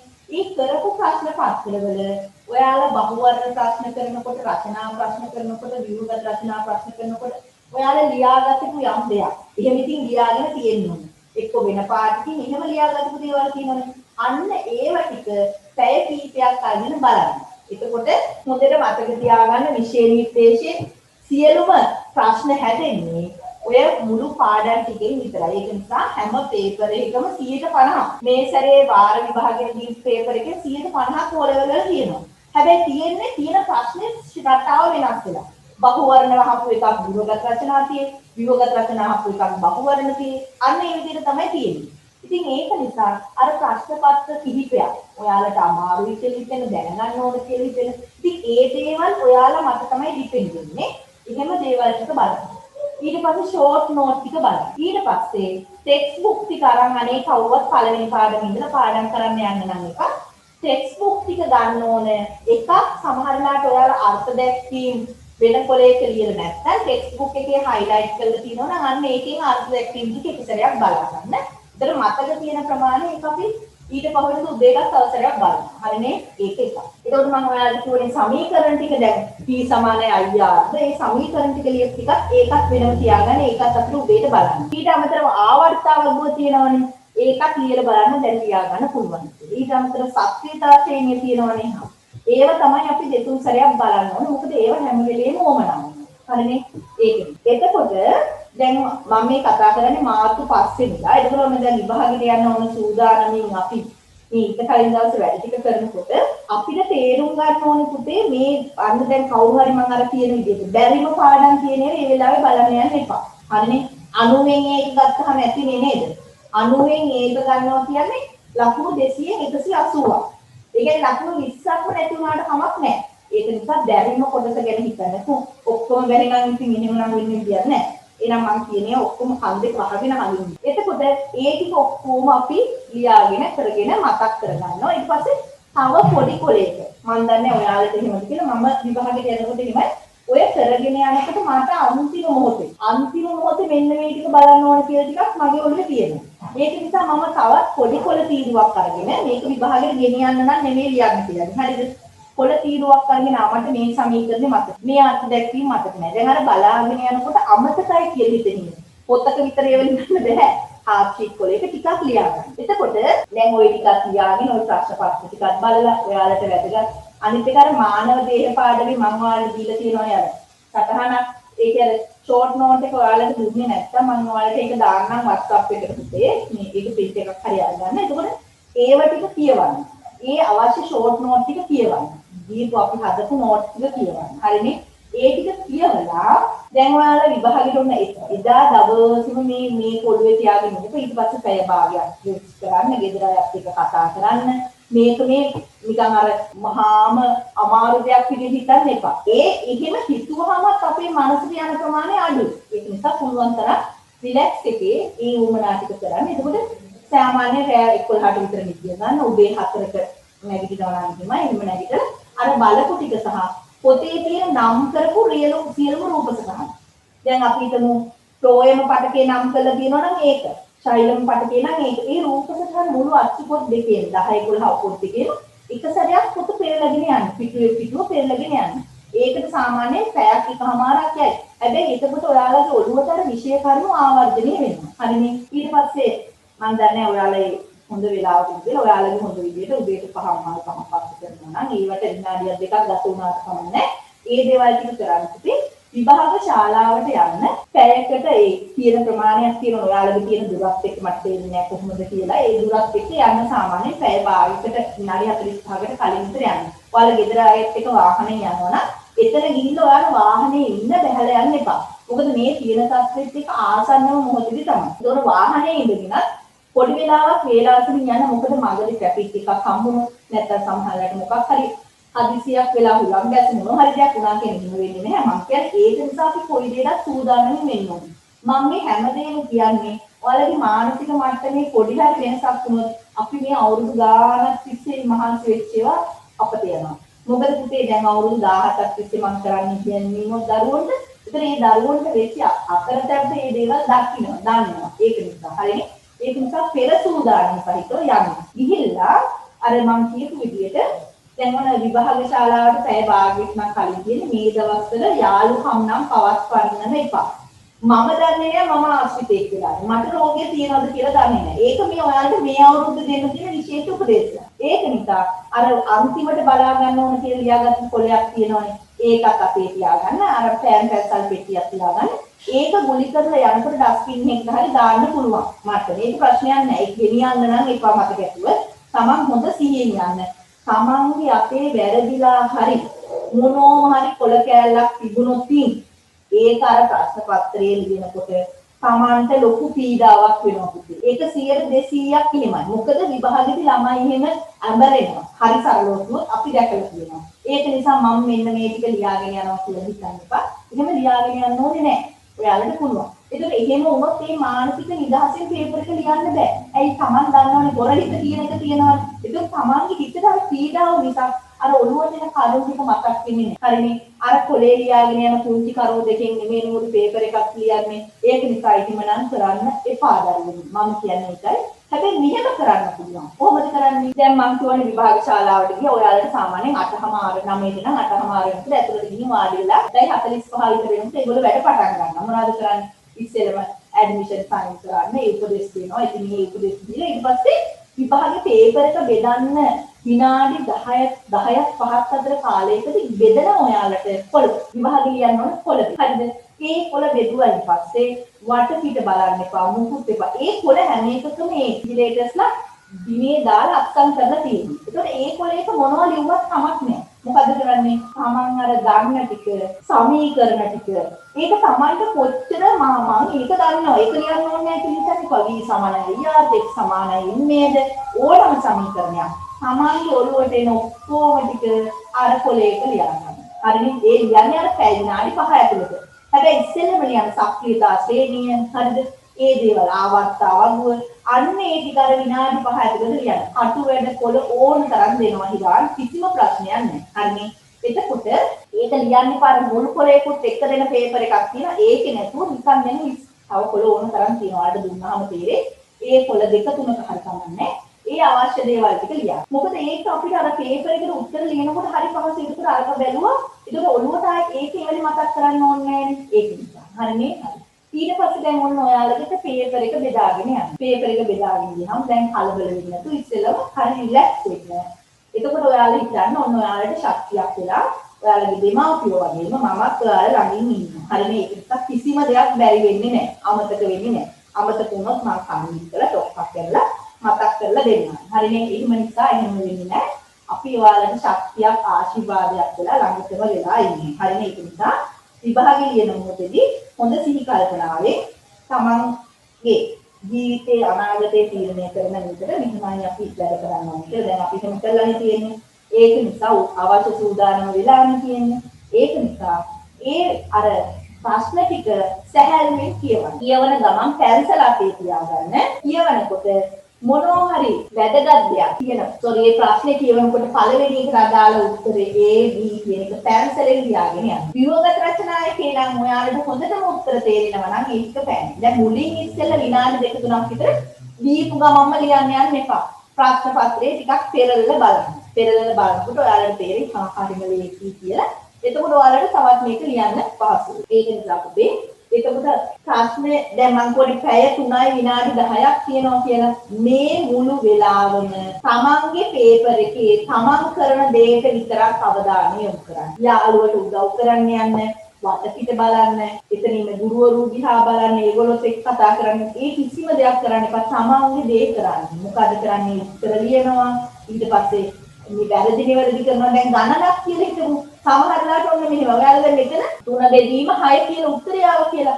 පග්ගාවල පළවෙනි සැරේම මෙතන ඔයාලට උත්තරේ 2යි කියලා. ඊය කලබලයට දාන 2යි. හැබැයි එහෙම නෙමෙයි. එතකොට ඒක නිසා හදපු ගණන් තියෙනවා නම් ඒව නැවත වතාවක් වෙනම සුළු කරලා බලන්න ඒ උත්තරේ දෙන්නේ. මම ඔයාලට උපදෙස් දීලා තියෙනවා ප්‍රශ්නේ කියවනකොට දීලා තියෙන දත්ත උම රවුන්ඩ් කරන්න. ඒ වුණාද එහෙම කරාට කමක් නැහැ. ඔය පේපර් එක ලස්සනට ගෙදර ගේන්න ඕනේ නැහැ. පේපර් එකට පුළුවන් තරම් වද දෙන්න. හරිනේ හොඳ ප්‍රතිඵලයකට නම් ඒකට වද දෙන්න ඕනේ. හැබැයි ව්‍යුහගත රචනා ප්‍රශ්න පත්‍රේ නම් පෑනෙන් මුකුත් කරන්න එපා පුතා. ඒක මොනවා හරි ලවුන් කරනවා නම් පැන්සලෙන් ලවුන් කරාට ප්‍රශ්නයක් නැහැ. උත්තර ලියන හරිය හොඳට පිළිසිදුව තියන්න. හරිනේ. එතකොට දැන් ඔයාලා තෝරගත්ත රචනා පස්වෙනි ප්‍රශ්නේ කියලා හිතන්න. පස්වෙනි ප්‍රශ්නේ කොටසේ අංක 1. ඒකට උත්තරේ ඉන්නේ පිෂ්ඨය. ඔන්න ලියුවා. ඊට පස්සේ දෙවෙනි එක අහනවා පිෂ්ඨය වල අඩංගු මූලද්‍රව්‍ය. ඒකත් ලියුවා. CHO. එතකොට මෙන්න මේ දෙක අතර රූලක් ඉඳ තියන්න. තේරුණාද? රූලක් ඉඳ තියන්නේ මොකද දන්නවද? ඔයාට දෙවෙනි සැරේ ප්‍රශ්නේ කියවගෙන යනකොට ඒ පිෂ්ඨය නෙමෙයි ලිපිඩ කියලා ඔළුවට එනවා. ඒකට ඔයා කරන්නේ මොකද්ද? මේක මෙහෙම ඉරකින් කපලා අංක 1 මෙතනින් දාන්න. මෙතනින් ලියන්න පුළුවන් ලිපිඩ කියලා. තේරුණාද? ඒක නිසා Taman රූලක් ඉඳ තිය ලියන්න හැම වෙලෙම. රූලක් හෝ දෙකක් ඉඳ තිබ්බත් කමන්නේ. මොකද විභාගයේ කොළ ඕන තරම් දෙනවා. අර රූලක් ඉඳ තියනවා කියන්නේ ඔයාගේ ප්‍රශ්න පත්‍රයේ හොඳ පිළිසිදුවට තියෙනවා පුතේ. පැහැදිලිව තියෙනවා. හරිනේ ඒක නිසා රූලක් ඉඳ තියන්න. ඉතින් දෙවෙනි ප්‍රශ්නෙට වැරදුනා නම් එතකොට ඒක ඊළඟට කපලා මෙහෙම ලියන්න පුළුවන්. එතකොට මේක අනේ ඉරකින් කපන්න මෙහෙම කරලා මෙහෙම කරලා එහෙම කරන්න එපා. එතකොට පේපර් එක මොකටයි? අනේ ඉරකින් කපලා දාන්න. හරිනේ. හරි. එතකොට දැන් හිතන්න තුන්වෙනි එකේ උත්තරේ දන්නේ නැහැ. එතකොට එතෙන්ට ටූල් දෙකක් ඉඳ තියන්න. විස්තර කරන එකක් නම් දැන් තනි වචනේ ලියන එකක් නම් විස්තර කරන එකක් නම් රූල් 3ක් ඉඳ තිබ්බත් කමන්නේ. නැතුව 3 ලියන්න ඉඳ තියන්න නැතුව 4 ලියන්න එපා කොයි වෙලාවක. ඊට පස්සේ ගොඩාක් වෙලා ගිහිල්ලා 3 ලිව්වට අර කොහොම අවුල් වෙනවා එතකොට. හරිනේ. එතකොට 3 4 ඊළඟට B කොටස 1 2 3 4 ඒ විදිහට හැම වෙලේම මෙහෙම ඉඳ තියන්න. ඒතකොට සම්පූර්ණ එක රචනා ප්‍රශ්නයකට අපි එහෙම තමයි ඔයාලට පොතක උත්තර ලියුවේ ඔයාලට මතක නම්. ඒතකොට මෙහෙම සම්පූර්ණ එක රචනා ප්‍රශ්න පත්‍රයකට එක කොලයක් ගන්න පුළුවන්. එක රචනා ප්‍රශ්නයකට එක කොලයක් වෙන්න. එතකොට තමන්ට තව කොළ භාගයක් විතරොන්නොත් තව එකක් ගන්න. කොළ ඕන තරම් දෙනවා. හරිනේ කොළ ඉල්ලන්නේ මේව කරන්න එපා. එතකොට ඒ කොළ මෙහෙමයි. සමහර කොළ ගොඩක් එකතු කරලා ඉතුරු කරලා ගෙදර ගේන්න. ඒ කොළ එකතු කරලා ගේන්න හිතන්න එපා.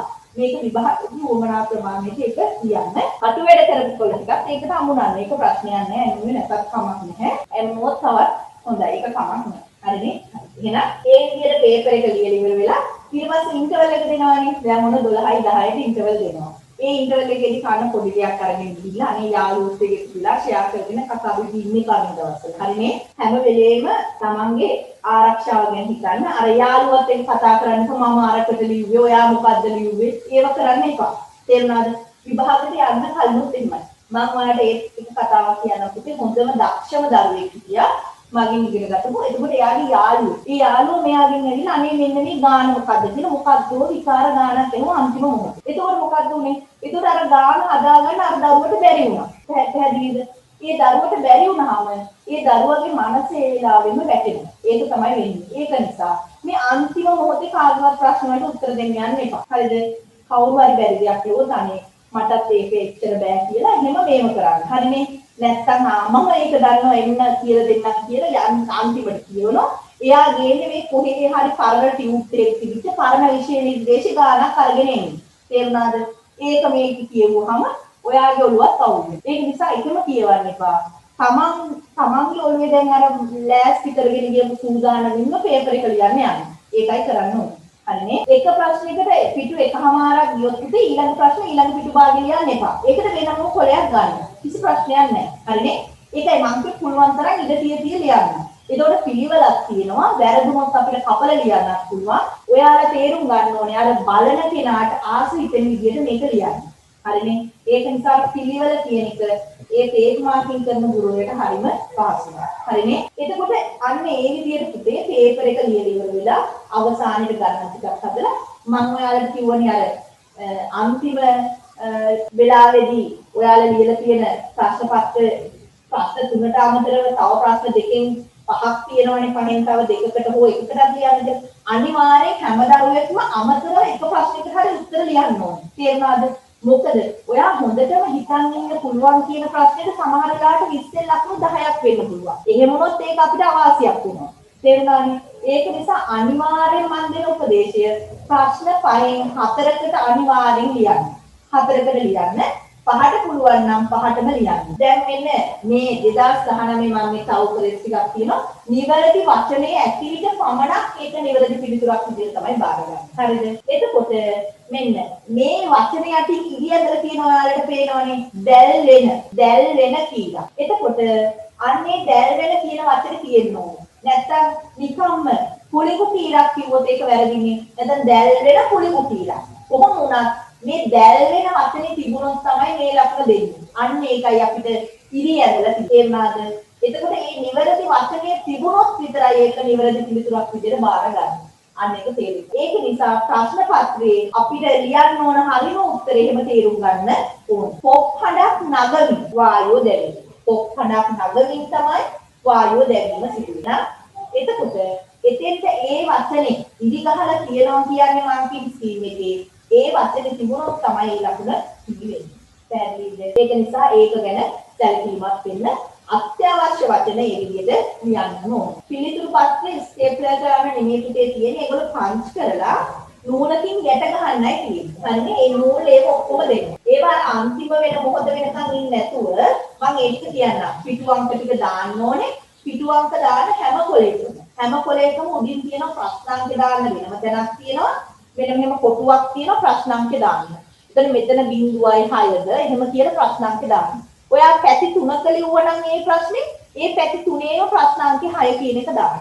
ඊට පස්සේ මේ කෙලවරේ තියෙනවා තව කොටුවක් පිටු අංකය. එතකොට ප්‍රශ්න පත්‍රයේ අමුණලා ඉවර වෙලා පිටු අංකය දාන්න. අමුණන්න කලින් පිටු අංක දාන්න එපා. හරිනේ? එතකොට ඔයා ලියන හැම කොලයකම උඩින් තියෙන විභාග අංකය ලියන්න කොටුවක්.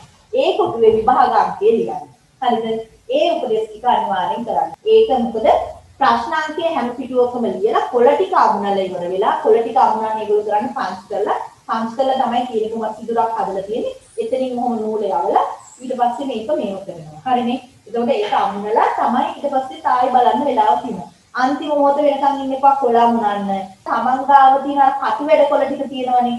අන්න ඒ ටිකේ බලන්න මේ උත්තර ලියපුවද තියෙන්නේ නැති ඒවද මොකද කියලා. ඊට පස්සේ බලන්න තමන් හරියට ගණන් කරන්න. ප්‍රශ්න 3කද 4කද ලියලා තියෙන්නේ කියලා. ඒ දේවල් නම් පුතේ හරිම සැලකීමක් වෙන්න ඕන.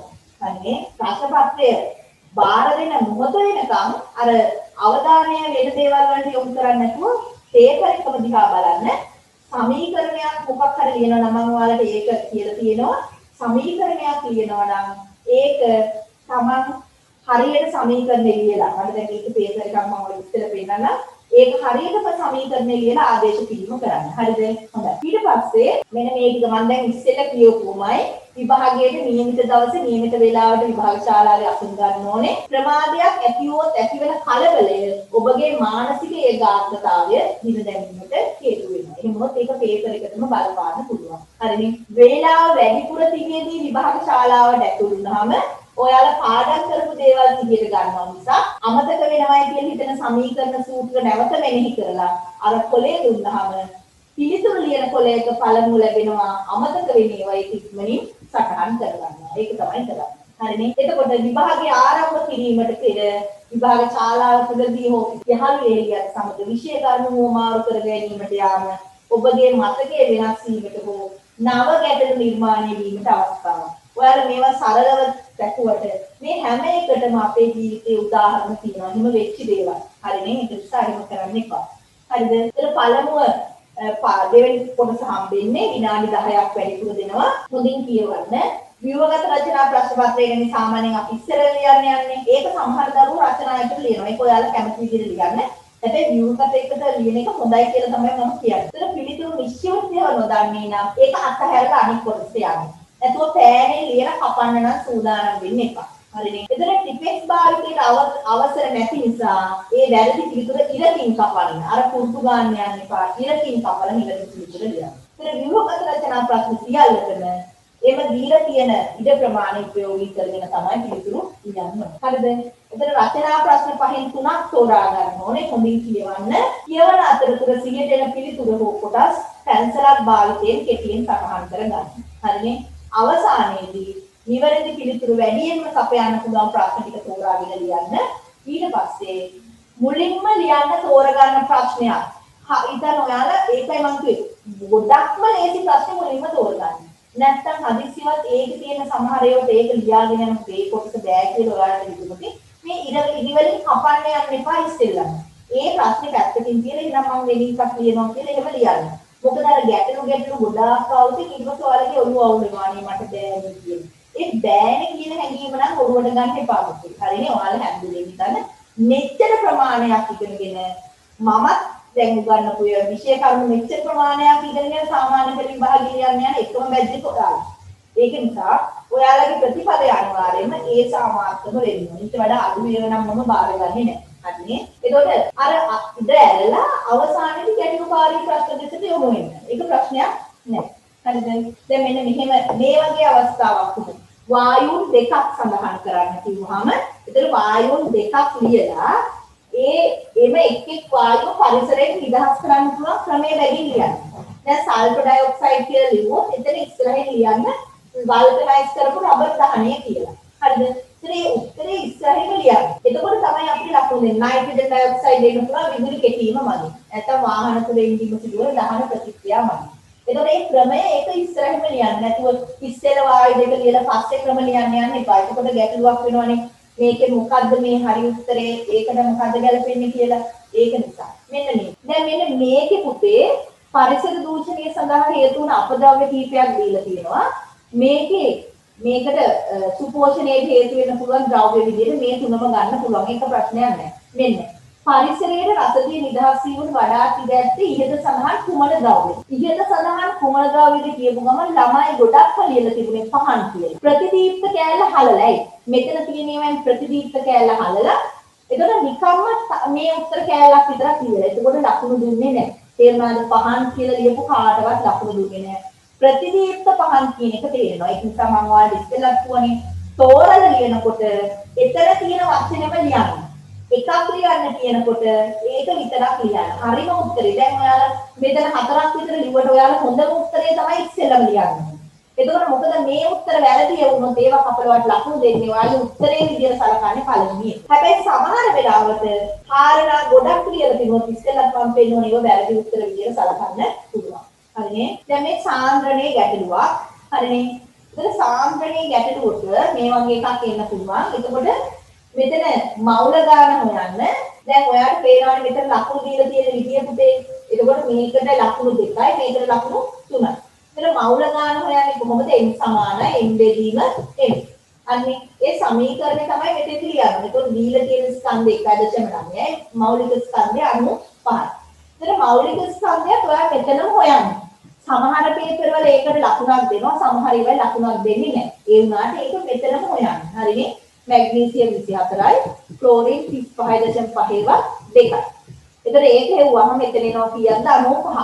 ඒකනේ අපි මෙතෙන්ද මේ ආදේශ කරලා තියෙන්නේ. ඒක ඔයාලට පේනවා මේ ආදේශ කිරීමට එක ලකුණයි අවසාන උත්තරේට එක ලකුණයි. ලකුණු දෙකයි. ඊට පස්සේ සාන්ද්‍රණය හොයනකොට බලන්න කොහොමද?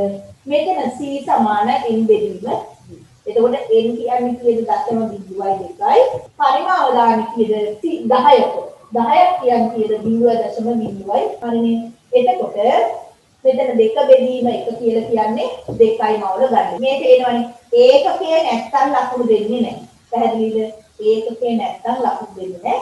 ඒක නිසා අනිවාර්යෙන් ඒකකය ලියන්න ඕනේ. ආදේශ කිරීමේදී ඒකක නැති වුණාට කමක් නැහැ පුතා. මේ ග්‍රෑම් කියන ඒවා ඒකක ලියම නැති වුණාට කමක් නැහැ. අවසාන උත්තරේට ඒකක ලියන්න. හරිනේ? අවසාන උත්තරේට ඒකක ලියන්න. එතන මෙන්න මේ වගේ එක කොටු දීලා අපිට අඳින්න කිව්වොත් එතකොට අපි මේකේ වෙනස් කරන්න ඕන විස්තරය නම් මේක මේවා ඒගොල්ලෝ කොටු දෙන්නේ ඒකයි. ඒතර කොටු ගාන ගණන් කරලායි අඳින්න ඕනේ. දැන් මේකේ උපරිම උස කොටු 4 නම් මේකේ උස කොටු 4 නම් විස්තරය වෙනස් වෙන්නේ නැත්නම් අපි මේ කොටු 4ම එහෙම අඳින්න. ඒතර අපිට වෙනස් කරන්න ඕන තරංග ආයාමය නම් තරංග ආයාමයේ පැත්තේ කොටු සංඛ්‍යාව වැඩි කරන්න. තේරුණාද? ඒක නිසා අඩුම තරමේ මේ වගේ එකක් අඳිනකොට තරංග දෙකක්වත් අඳින්න ඕනේ. එහෙම වුණොත් තමයි පේන්නේ හරි උත්තරයක් විදිහට ගන්න. මම මේ ඔයාලට අවශ්‍යම කාරණා ටික කියන්නේ. මෙන්න මේ විදිහේ ප්‍රස්තාරයක් එන්න පුළුවන්. මේ ප්‍රස්තාරයක් හෝ අර නැත්නම් රූපයක්. මේ රූපයක් මම පෙන්නන්නම්කො. මෙන්න මේකත් බලන්න. ආලෝකය. මේ ආලෝක වර්ධනය. එතකොට මෙතන තියෙනවා දැන් අපි දන්නවනේ පතරේ ඉඳන් උඩට යනකොට මෙතන අපි කියන්නේ මොකද්ද? මේක තමයි පතන කෝණය. මේක තමයි මොකද්ද? වර්ධන කෝණය. එතකොට පතන කෝණයේ සයින්යක් වර්ධන කෝණයේ සයින්යක් අතර අනුපාතය මොකද්ද? නියත. ඒකෝද මොකද්ද වෙන්නේ? n සමානයි sin i බෙදීම sin පතන කෝණය සහ වර්තන කෝණයේ සයින් අතර අනුපාතය නියත. එතන මෙතන මාධ්‍යයට සාපේක්ෂව වර්තනාංක කො මේක මොකද්ද පුතේ? ජලය. මේක වාතය. එහෙනම් අපි කියන්න පුළුවන් NW එයා කොට එයා. හරිනේ. එහෙම නැත්නම් ජල වාත. ඕනම එකක් ලියන්න පුළුවන්. ඒතර කොහේ ඉන්නත් කොහාටද යන්නේ ආලෝ. එතන මේකේ මාළුවාගේ පිහිටීම හොයන්නේ කොහොමද? දැන් ඇලව යන්නේ කොහොම යනවා? සරල රේඛාවක්. අනියකට යන්නේ කොයි විදිහට යන්නේ? ඊට පස්සේ මෙන්න මේක මෙහෙම කඩිර දික් කරාම මෙන්න මේක කඩිර වලින් දික් කරාම මෙන්න මෙතන තමයි දැන් මාළුවා ඒ වගේ එකක් ඇද්දොති ඊතල දාන්න. කිරණ සටහනක් අඳින හැම වෙලාවෙම ඊතල දාන්න. ඊතල දැම්මොත් තමයි ඔයාලට ලකුණ ලැබෙන්නේ. මේ එක කිරණයකට එක ලකුණක් ගන්න. මේකට ලකුණයි ලකුණු දෙකයි. මේ පිහිටීම වස්තුව තියෙනවා නම් ප්‍රතිබිම්බයේ පිහිටීම අනිවාර්යෙන් ලකුණු කරන්න ඕන. මොකද ප්‍රතිබිම්බය ඇදලා තිබ්බට එක ලකුණක් දෙන්න. මේ තියෙන්නේ ඩයෝඩයක්, මේ ආලෝක සංවේදී ප්‍රතිරෝධයක්. මේ දෙකම සමාන නම් අපි ඒකට කියනවා ධාරීකයක්. මේ තියෙන්නේ ප්‍රාණයක්, මේ තියෙන්නේ විචල්්‍ය ප්‍රතිරෝධය. ඒකට ඒ වගේ ඒවා අපිට අහන්න පුළුවන්. හරිනේ උපකරණ දීලා නම් කරන්න අහන්න පුළුවන්. අනිත් එක්ක ප්‍රස්තාරයක් නැත්තම් මෙන්න මේ විදිහේ මේක 2018. එතකොට මේකේ තියෙන දේවල් දිහා අවධානය යොමු කරන්න. ඉතින් මේවායින් තමයි ඔයා උත්තර ලියන්න ඕනේ. නැතුව මේකේ තියෙන නැති උත්තර ලියන්න බෑ. හරිනේ දැල් වෙන විදිහට. ඉතින් මේ ආකාරයට කර්මාන්තශාලා වාසික ශක්ති හානි සිදුවන අවස්ථා දෙකක් ලියන්න කිව්වහම මොනවද ශක්ති හානි සිදුවන අවස්ථා? එකක් තමයි දැල් වෙන විදුලි පහ. හරිනේ අනිත් එක අධික ශබ්දේ නිකුත් වන යන්ත්‍ර. ශබ්දේ නිකුත් වෙනවා කියන්නේ ශක්ති හානියක් සිදු වෙනවා. ඊට පස්සේ සිසිලන පද්ධතිය. ඉන්ධන දහනය. දැන් මේක දැල් වෙන විදුලි පහන් කියන එක දාන්නේ මේ සූර්යාලෝකයේ තියෙන නිසා අපිට පේනවා මේක දිවාකාරයි. එහෙනම් ඒක නිසා තමයි අපි දෙක දැල් වෙන විදුලි පහන් කියන එක දාන්නේ. ඒතර ඔය විදිහට මේ වගේ ප්‍රශ්නයක් දුන්නොත් ඒක ආශ්‍රිතව අහන ප්‍රශ්නවලට උත්තර ලියන්න පුළුවන්. හරිනේ මේ තියෙන ගහන වර්ධනයක්. ඒතර අපි දන්නවා මෙහෙම දුන්නාම මේ අහලා තියෙන එක මම දැන් අපි 2018 පේපර් එකේ මේක ගන්න කතා කරලා තියෙනවා. ඒ අහලා තියෙන ප්‍රශ්නෙට හොඳ අවබෝධයෙන් කියලා උත්තර ලියන්න. මම ඔක්කොම දෙක කියන්නේ. ඒතර අනුපිළිවෙලින් ලියන්න කොහොම මේ විදිහට ඊතල දාන්න පුතා. හරිනේ පටන් ගන්න එකේ ඉඳලා අනුපිළිවෙල ඊතල සටහනක් යොදා ගන්නමින් ලියන්න. ඒක තමයි ලේසිම විදිය. මෙන්න මේකත් බලන්න මේ වායු. හයිඩ්‍රජන් පෙරොක්සයිඩ් වලින් පිට වෙනවා අපි දන්නවා මොන වායුවද? ඔක්සිජන් වායුව. ඒතර කුලිඟු පීරක් ඇල්ලුවා ඒක දැල්ුණා නම් අපි දන්නවා පිට උනේ ඔක්සිජන් වායුව. ඊට පස්සේ සිංග්නු HCl නුයි දැම්මහම පොප් හඩක් නංගමින් ගහන වෙනවා. ඒතර එතෙන්දි පිට වෙන්නේ හයිඩ්‍රජන් වායුව එතෙන්ද දාන්නේ අපි දැල් වෙන ඊට පස්සේ මැග්නීසියම් කාබනේට් වලට සමුදු සල්ෆියුරික් අම්ලය දැම්මහම අවර්ණ හුණුදියර තුලින් යැවීම. එතන කවුරු හරි මෙතන කැල්සියම් හයිඩ්‍රොක්සයිඩ් කියන එක කිව්වට ලකුණු දෙන්නේ නැහැ. ජලීය කැල්සියම් හයිඩ්‍රොක්සයිඩ් නැත්නම් අවර්ණ හුණුදියර තුලින් යැවීම කියන එක තියෙන්න ඕනේ. හරිනේ. CA OH twice විතරක් තිබුණට ලකුණු දුන්නේ නැහැ. ඒක මතක තියාගන්න. එතකොට ඒක මුහුදියේ පිළිපාට වෙනවා. ඒක තමයි සිද්ධ වෙන්නේ. මේ තියෙන්නේ මේ විදිහ ආවර්තාවකයක් දුන්නොත් බලන්න. මේකේ තහල තියෙන අර කාරණාවමයි. පළමුවැනීකරණ ශක්තිය උපරිම වෙයි. විද්‍යුත් තීනතාව උපරිම වෙයි. ඉලෙක්ට්‍රෝන වින්‍යාසයක් ලියන්න කියලා තියෙනවා මැග්නීසියම් වල. එතකොට 2යි 8යි 2යි. හරියට සූත්‍රය ලියන්න කියලා තියෙනවා. මෙන්න මේක බලන්න. පහත සඳහන් වචනේ තෝරා ගැළපෙන එක යටින් ඉරක් හරින්න. එතකොට මොකද කරන්නේ? අන්න දැන් මෙතෙන්දි කරන්නේ කපා හරින්න නෙමෙයි හරියට යටින් ඉරක් ගන්න. එතකොට අපි කරන්න ඕන මොකද්ද? හරියට යටින් ඉරක් ගන්න. කපන්න කිව්වහම කපන්න, ඉරියන්දින්න කිව්වහම ඉරියන්දින්න. ඒ කියන දේ කරන්න. කියන දේ කරන්න. හරිනේ? මෙන්න බලන්න මේකත් අපි ආලෝක වර්ධනය කොටස આવුනේ. මේකේ මොකද්ද වෙන්නේ? ආලෝකයේ වර්ධනයට ලක් වෙනවා. A කියන්නේ පතන කෝණය, B කියන්නේ මොකද්ද? වර්ධන කෝණය. හරිනේ? ඒතර ටික වෙලාවක් යනකොට මේක ආපස්සට හැරුණාම අපි ඒකට කියන මොකද්ද? පූර්ණ අභ්‍යන්තර පරාවර්තන. මේ බලන්න. ඒතර බලන්න මම ඒකයි කියන්නේ මේ සමීකරණය ලියන්න. මම අර ඉස්සෙල්ලා කියපු ඒවට උදාහරණනේ. සමීකරණය ලියුවාම ලකුණු එකක්. ආදේශ කරාම තවත් ලකුණු එකක්. අවසාන මෙන්න මේක හොඳට කියවන්න. ඒකකයේ සමග පිළිතුරට ලකුණු දෙන්න. ඒකකයේ සමග පිළිතුරට ලකුණු. කවුරු හරි දරුවෙක් 2100 විතරක් කියලා තිබුණා. ඒ ලකුණු ලැබෙන්නේ. ඒක නිසා 11 වසරේ ඉඳන් මුල ඉඳලා අපි දන්නවනේ පුතේ අපිට මුල ඉඳලා ජීවිතේ දෙයක් පුරුනොත් ඒක ඒ පුරුම අයින් කරන්න බෑ. ඒක හොඳ දෙයකට පුරුනොත් දෙපැත්තට යනවා. වැරද්ද පුරුද්දකට පුරුනොත් ඒක. සමහර ළමයි පුරුදු වෙන්නේ කොහේ හරි කටු කරලා අවසාන උත්තරේ විතරක් දාන. ඉතින් එහෙම අවසාන උත්තරේ විතරක් දාන කෙනාට ලැබෙන්නේ සමහරවිට ඒකකේ නැතිනොත් එක ලකුණක්වත් දැන් හරි මම ලිව්වා ලකුණ උත්තරේ තමයි ඔක්කොම හරි කියලා. ඒක නිසා දැන් මෙච්චර කියලා වරද්දන්න එපා. සමීකරණය ලිව්වා ආදේශ කරා. ඒකකත් සමග ආදේශය අවශ්‍ය නැහැ. හරි ඒකක ආදේශ කරන්නද ඔයාලට තවත් කියන්නවා. ඒකක නැති වුණාට ප්‍රශ්නයක් නැහැ. ආදේශ කරා අවසාන උත්තරේ ලිව්වා. අනේ ඒක ගැන සැලකිලිමත් වෙන්න. මෙන්න නිරීක්ෂණයක් මොකක් හරි හෝ දැන් දඟරේ සිච්චේ දිග වෙලා මේ තියෙන අර 10 වසරේ 19 වෙනි පාඩමේ ඉන්නේ මොකද්ද? ඕම් නියමයේ සත්‍යාපනය කරන ඇටෝමනේ ඔයාලා දන්නවනේ. ඒතර දිගු වේලාවක් සිච්චේ සංගුත කර ලැබුවොත් තියෙන්න පුළුවන් ඇති වෙන්න පුළුවන් තත්ත්වය මොකද්ද? මෙන්න මේ නික්‍රෝම් කම්බි දඟරේ ප්‍රත් වෙනවා. ප්‍රත් වීම නිසා මොකද්ද වෙන්නේ? ඒක තමයි හරිම උත්තරේ. හරිනේ? ඒ නිසා ඒක තමයි කියන්න ලියන්නේ. මොකද දැන් මේ සැරේ මාකින් ස්කීම් එකේ මේ කරුණ දෙක තිබුණාට ඊළඟ සැරේ ඒක නැති වෙලා මේක විතරක් දෙන්න කියන්න පුළුවන්. හරිනේ? ඒ නිසා අපි හරිම වචන විතරක් ලියාගන්න මේ මතකේ තියාගන්න. ඔය කාරණා ටික තමයි මට ඔයාලට කියන්න තියෙන්නේ. එතන මේ කියපු කාරණා වලට අමතරව මම හැම මොහොතෙම හිතන්නේ දරුවනේ ඔයාලගේ අභිවෘද්ධිය වෙන්නේ. නැත්තම් ඔයාලට විශේෂ ලකුණු ගන්න. මගේ විෂය විතරක් නෙවෙයි හැම විෂයකම හොඳ සාමාර්ථයක් ගන්න මම කොහොමද ඔයාලව සූදානම් කරන්නේ කියලා. හරිනේ? මම හිතනවා මේකෙන් ඔයාලා මොනවා හරි දෙයක් ගන්න ඇති කියලා. ඊට පස්සේ මම ඔයාලට මැසේජ් එකක් දාලා තියෙනවා මම මේ දේවල් වල මේ මම උගන්වපු විදිහේ මේ දේවල් වල ඔයාලට හිතෙන අනේ ටීචර් හොඳට ඉගෙනනවා කියන එක නෙමෙයි. අනේ ටීචර් මෙන්න මේ උගන්වපු දේවල් වල මෙන්න මේ දේවල් සංවර්ධනය වුණා නම් තවත් හොඳයි. අපිට මේක මෙහෙම කියවුණා නම් හොඳයි.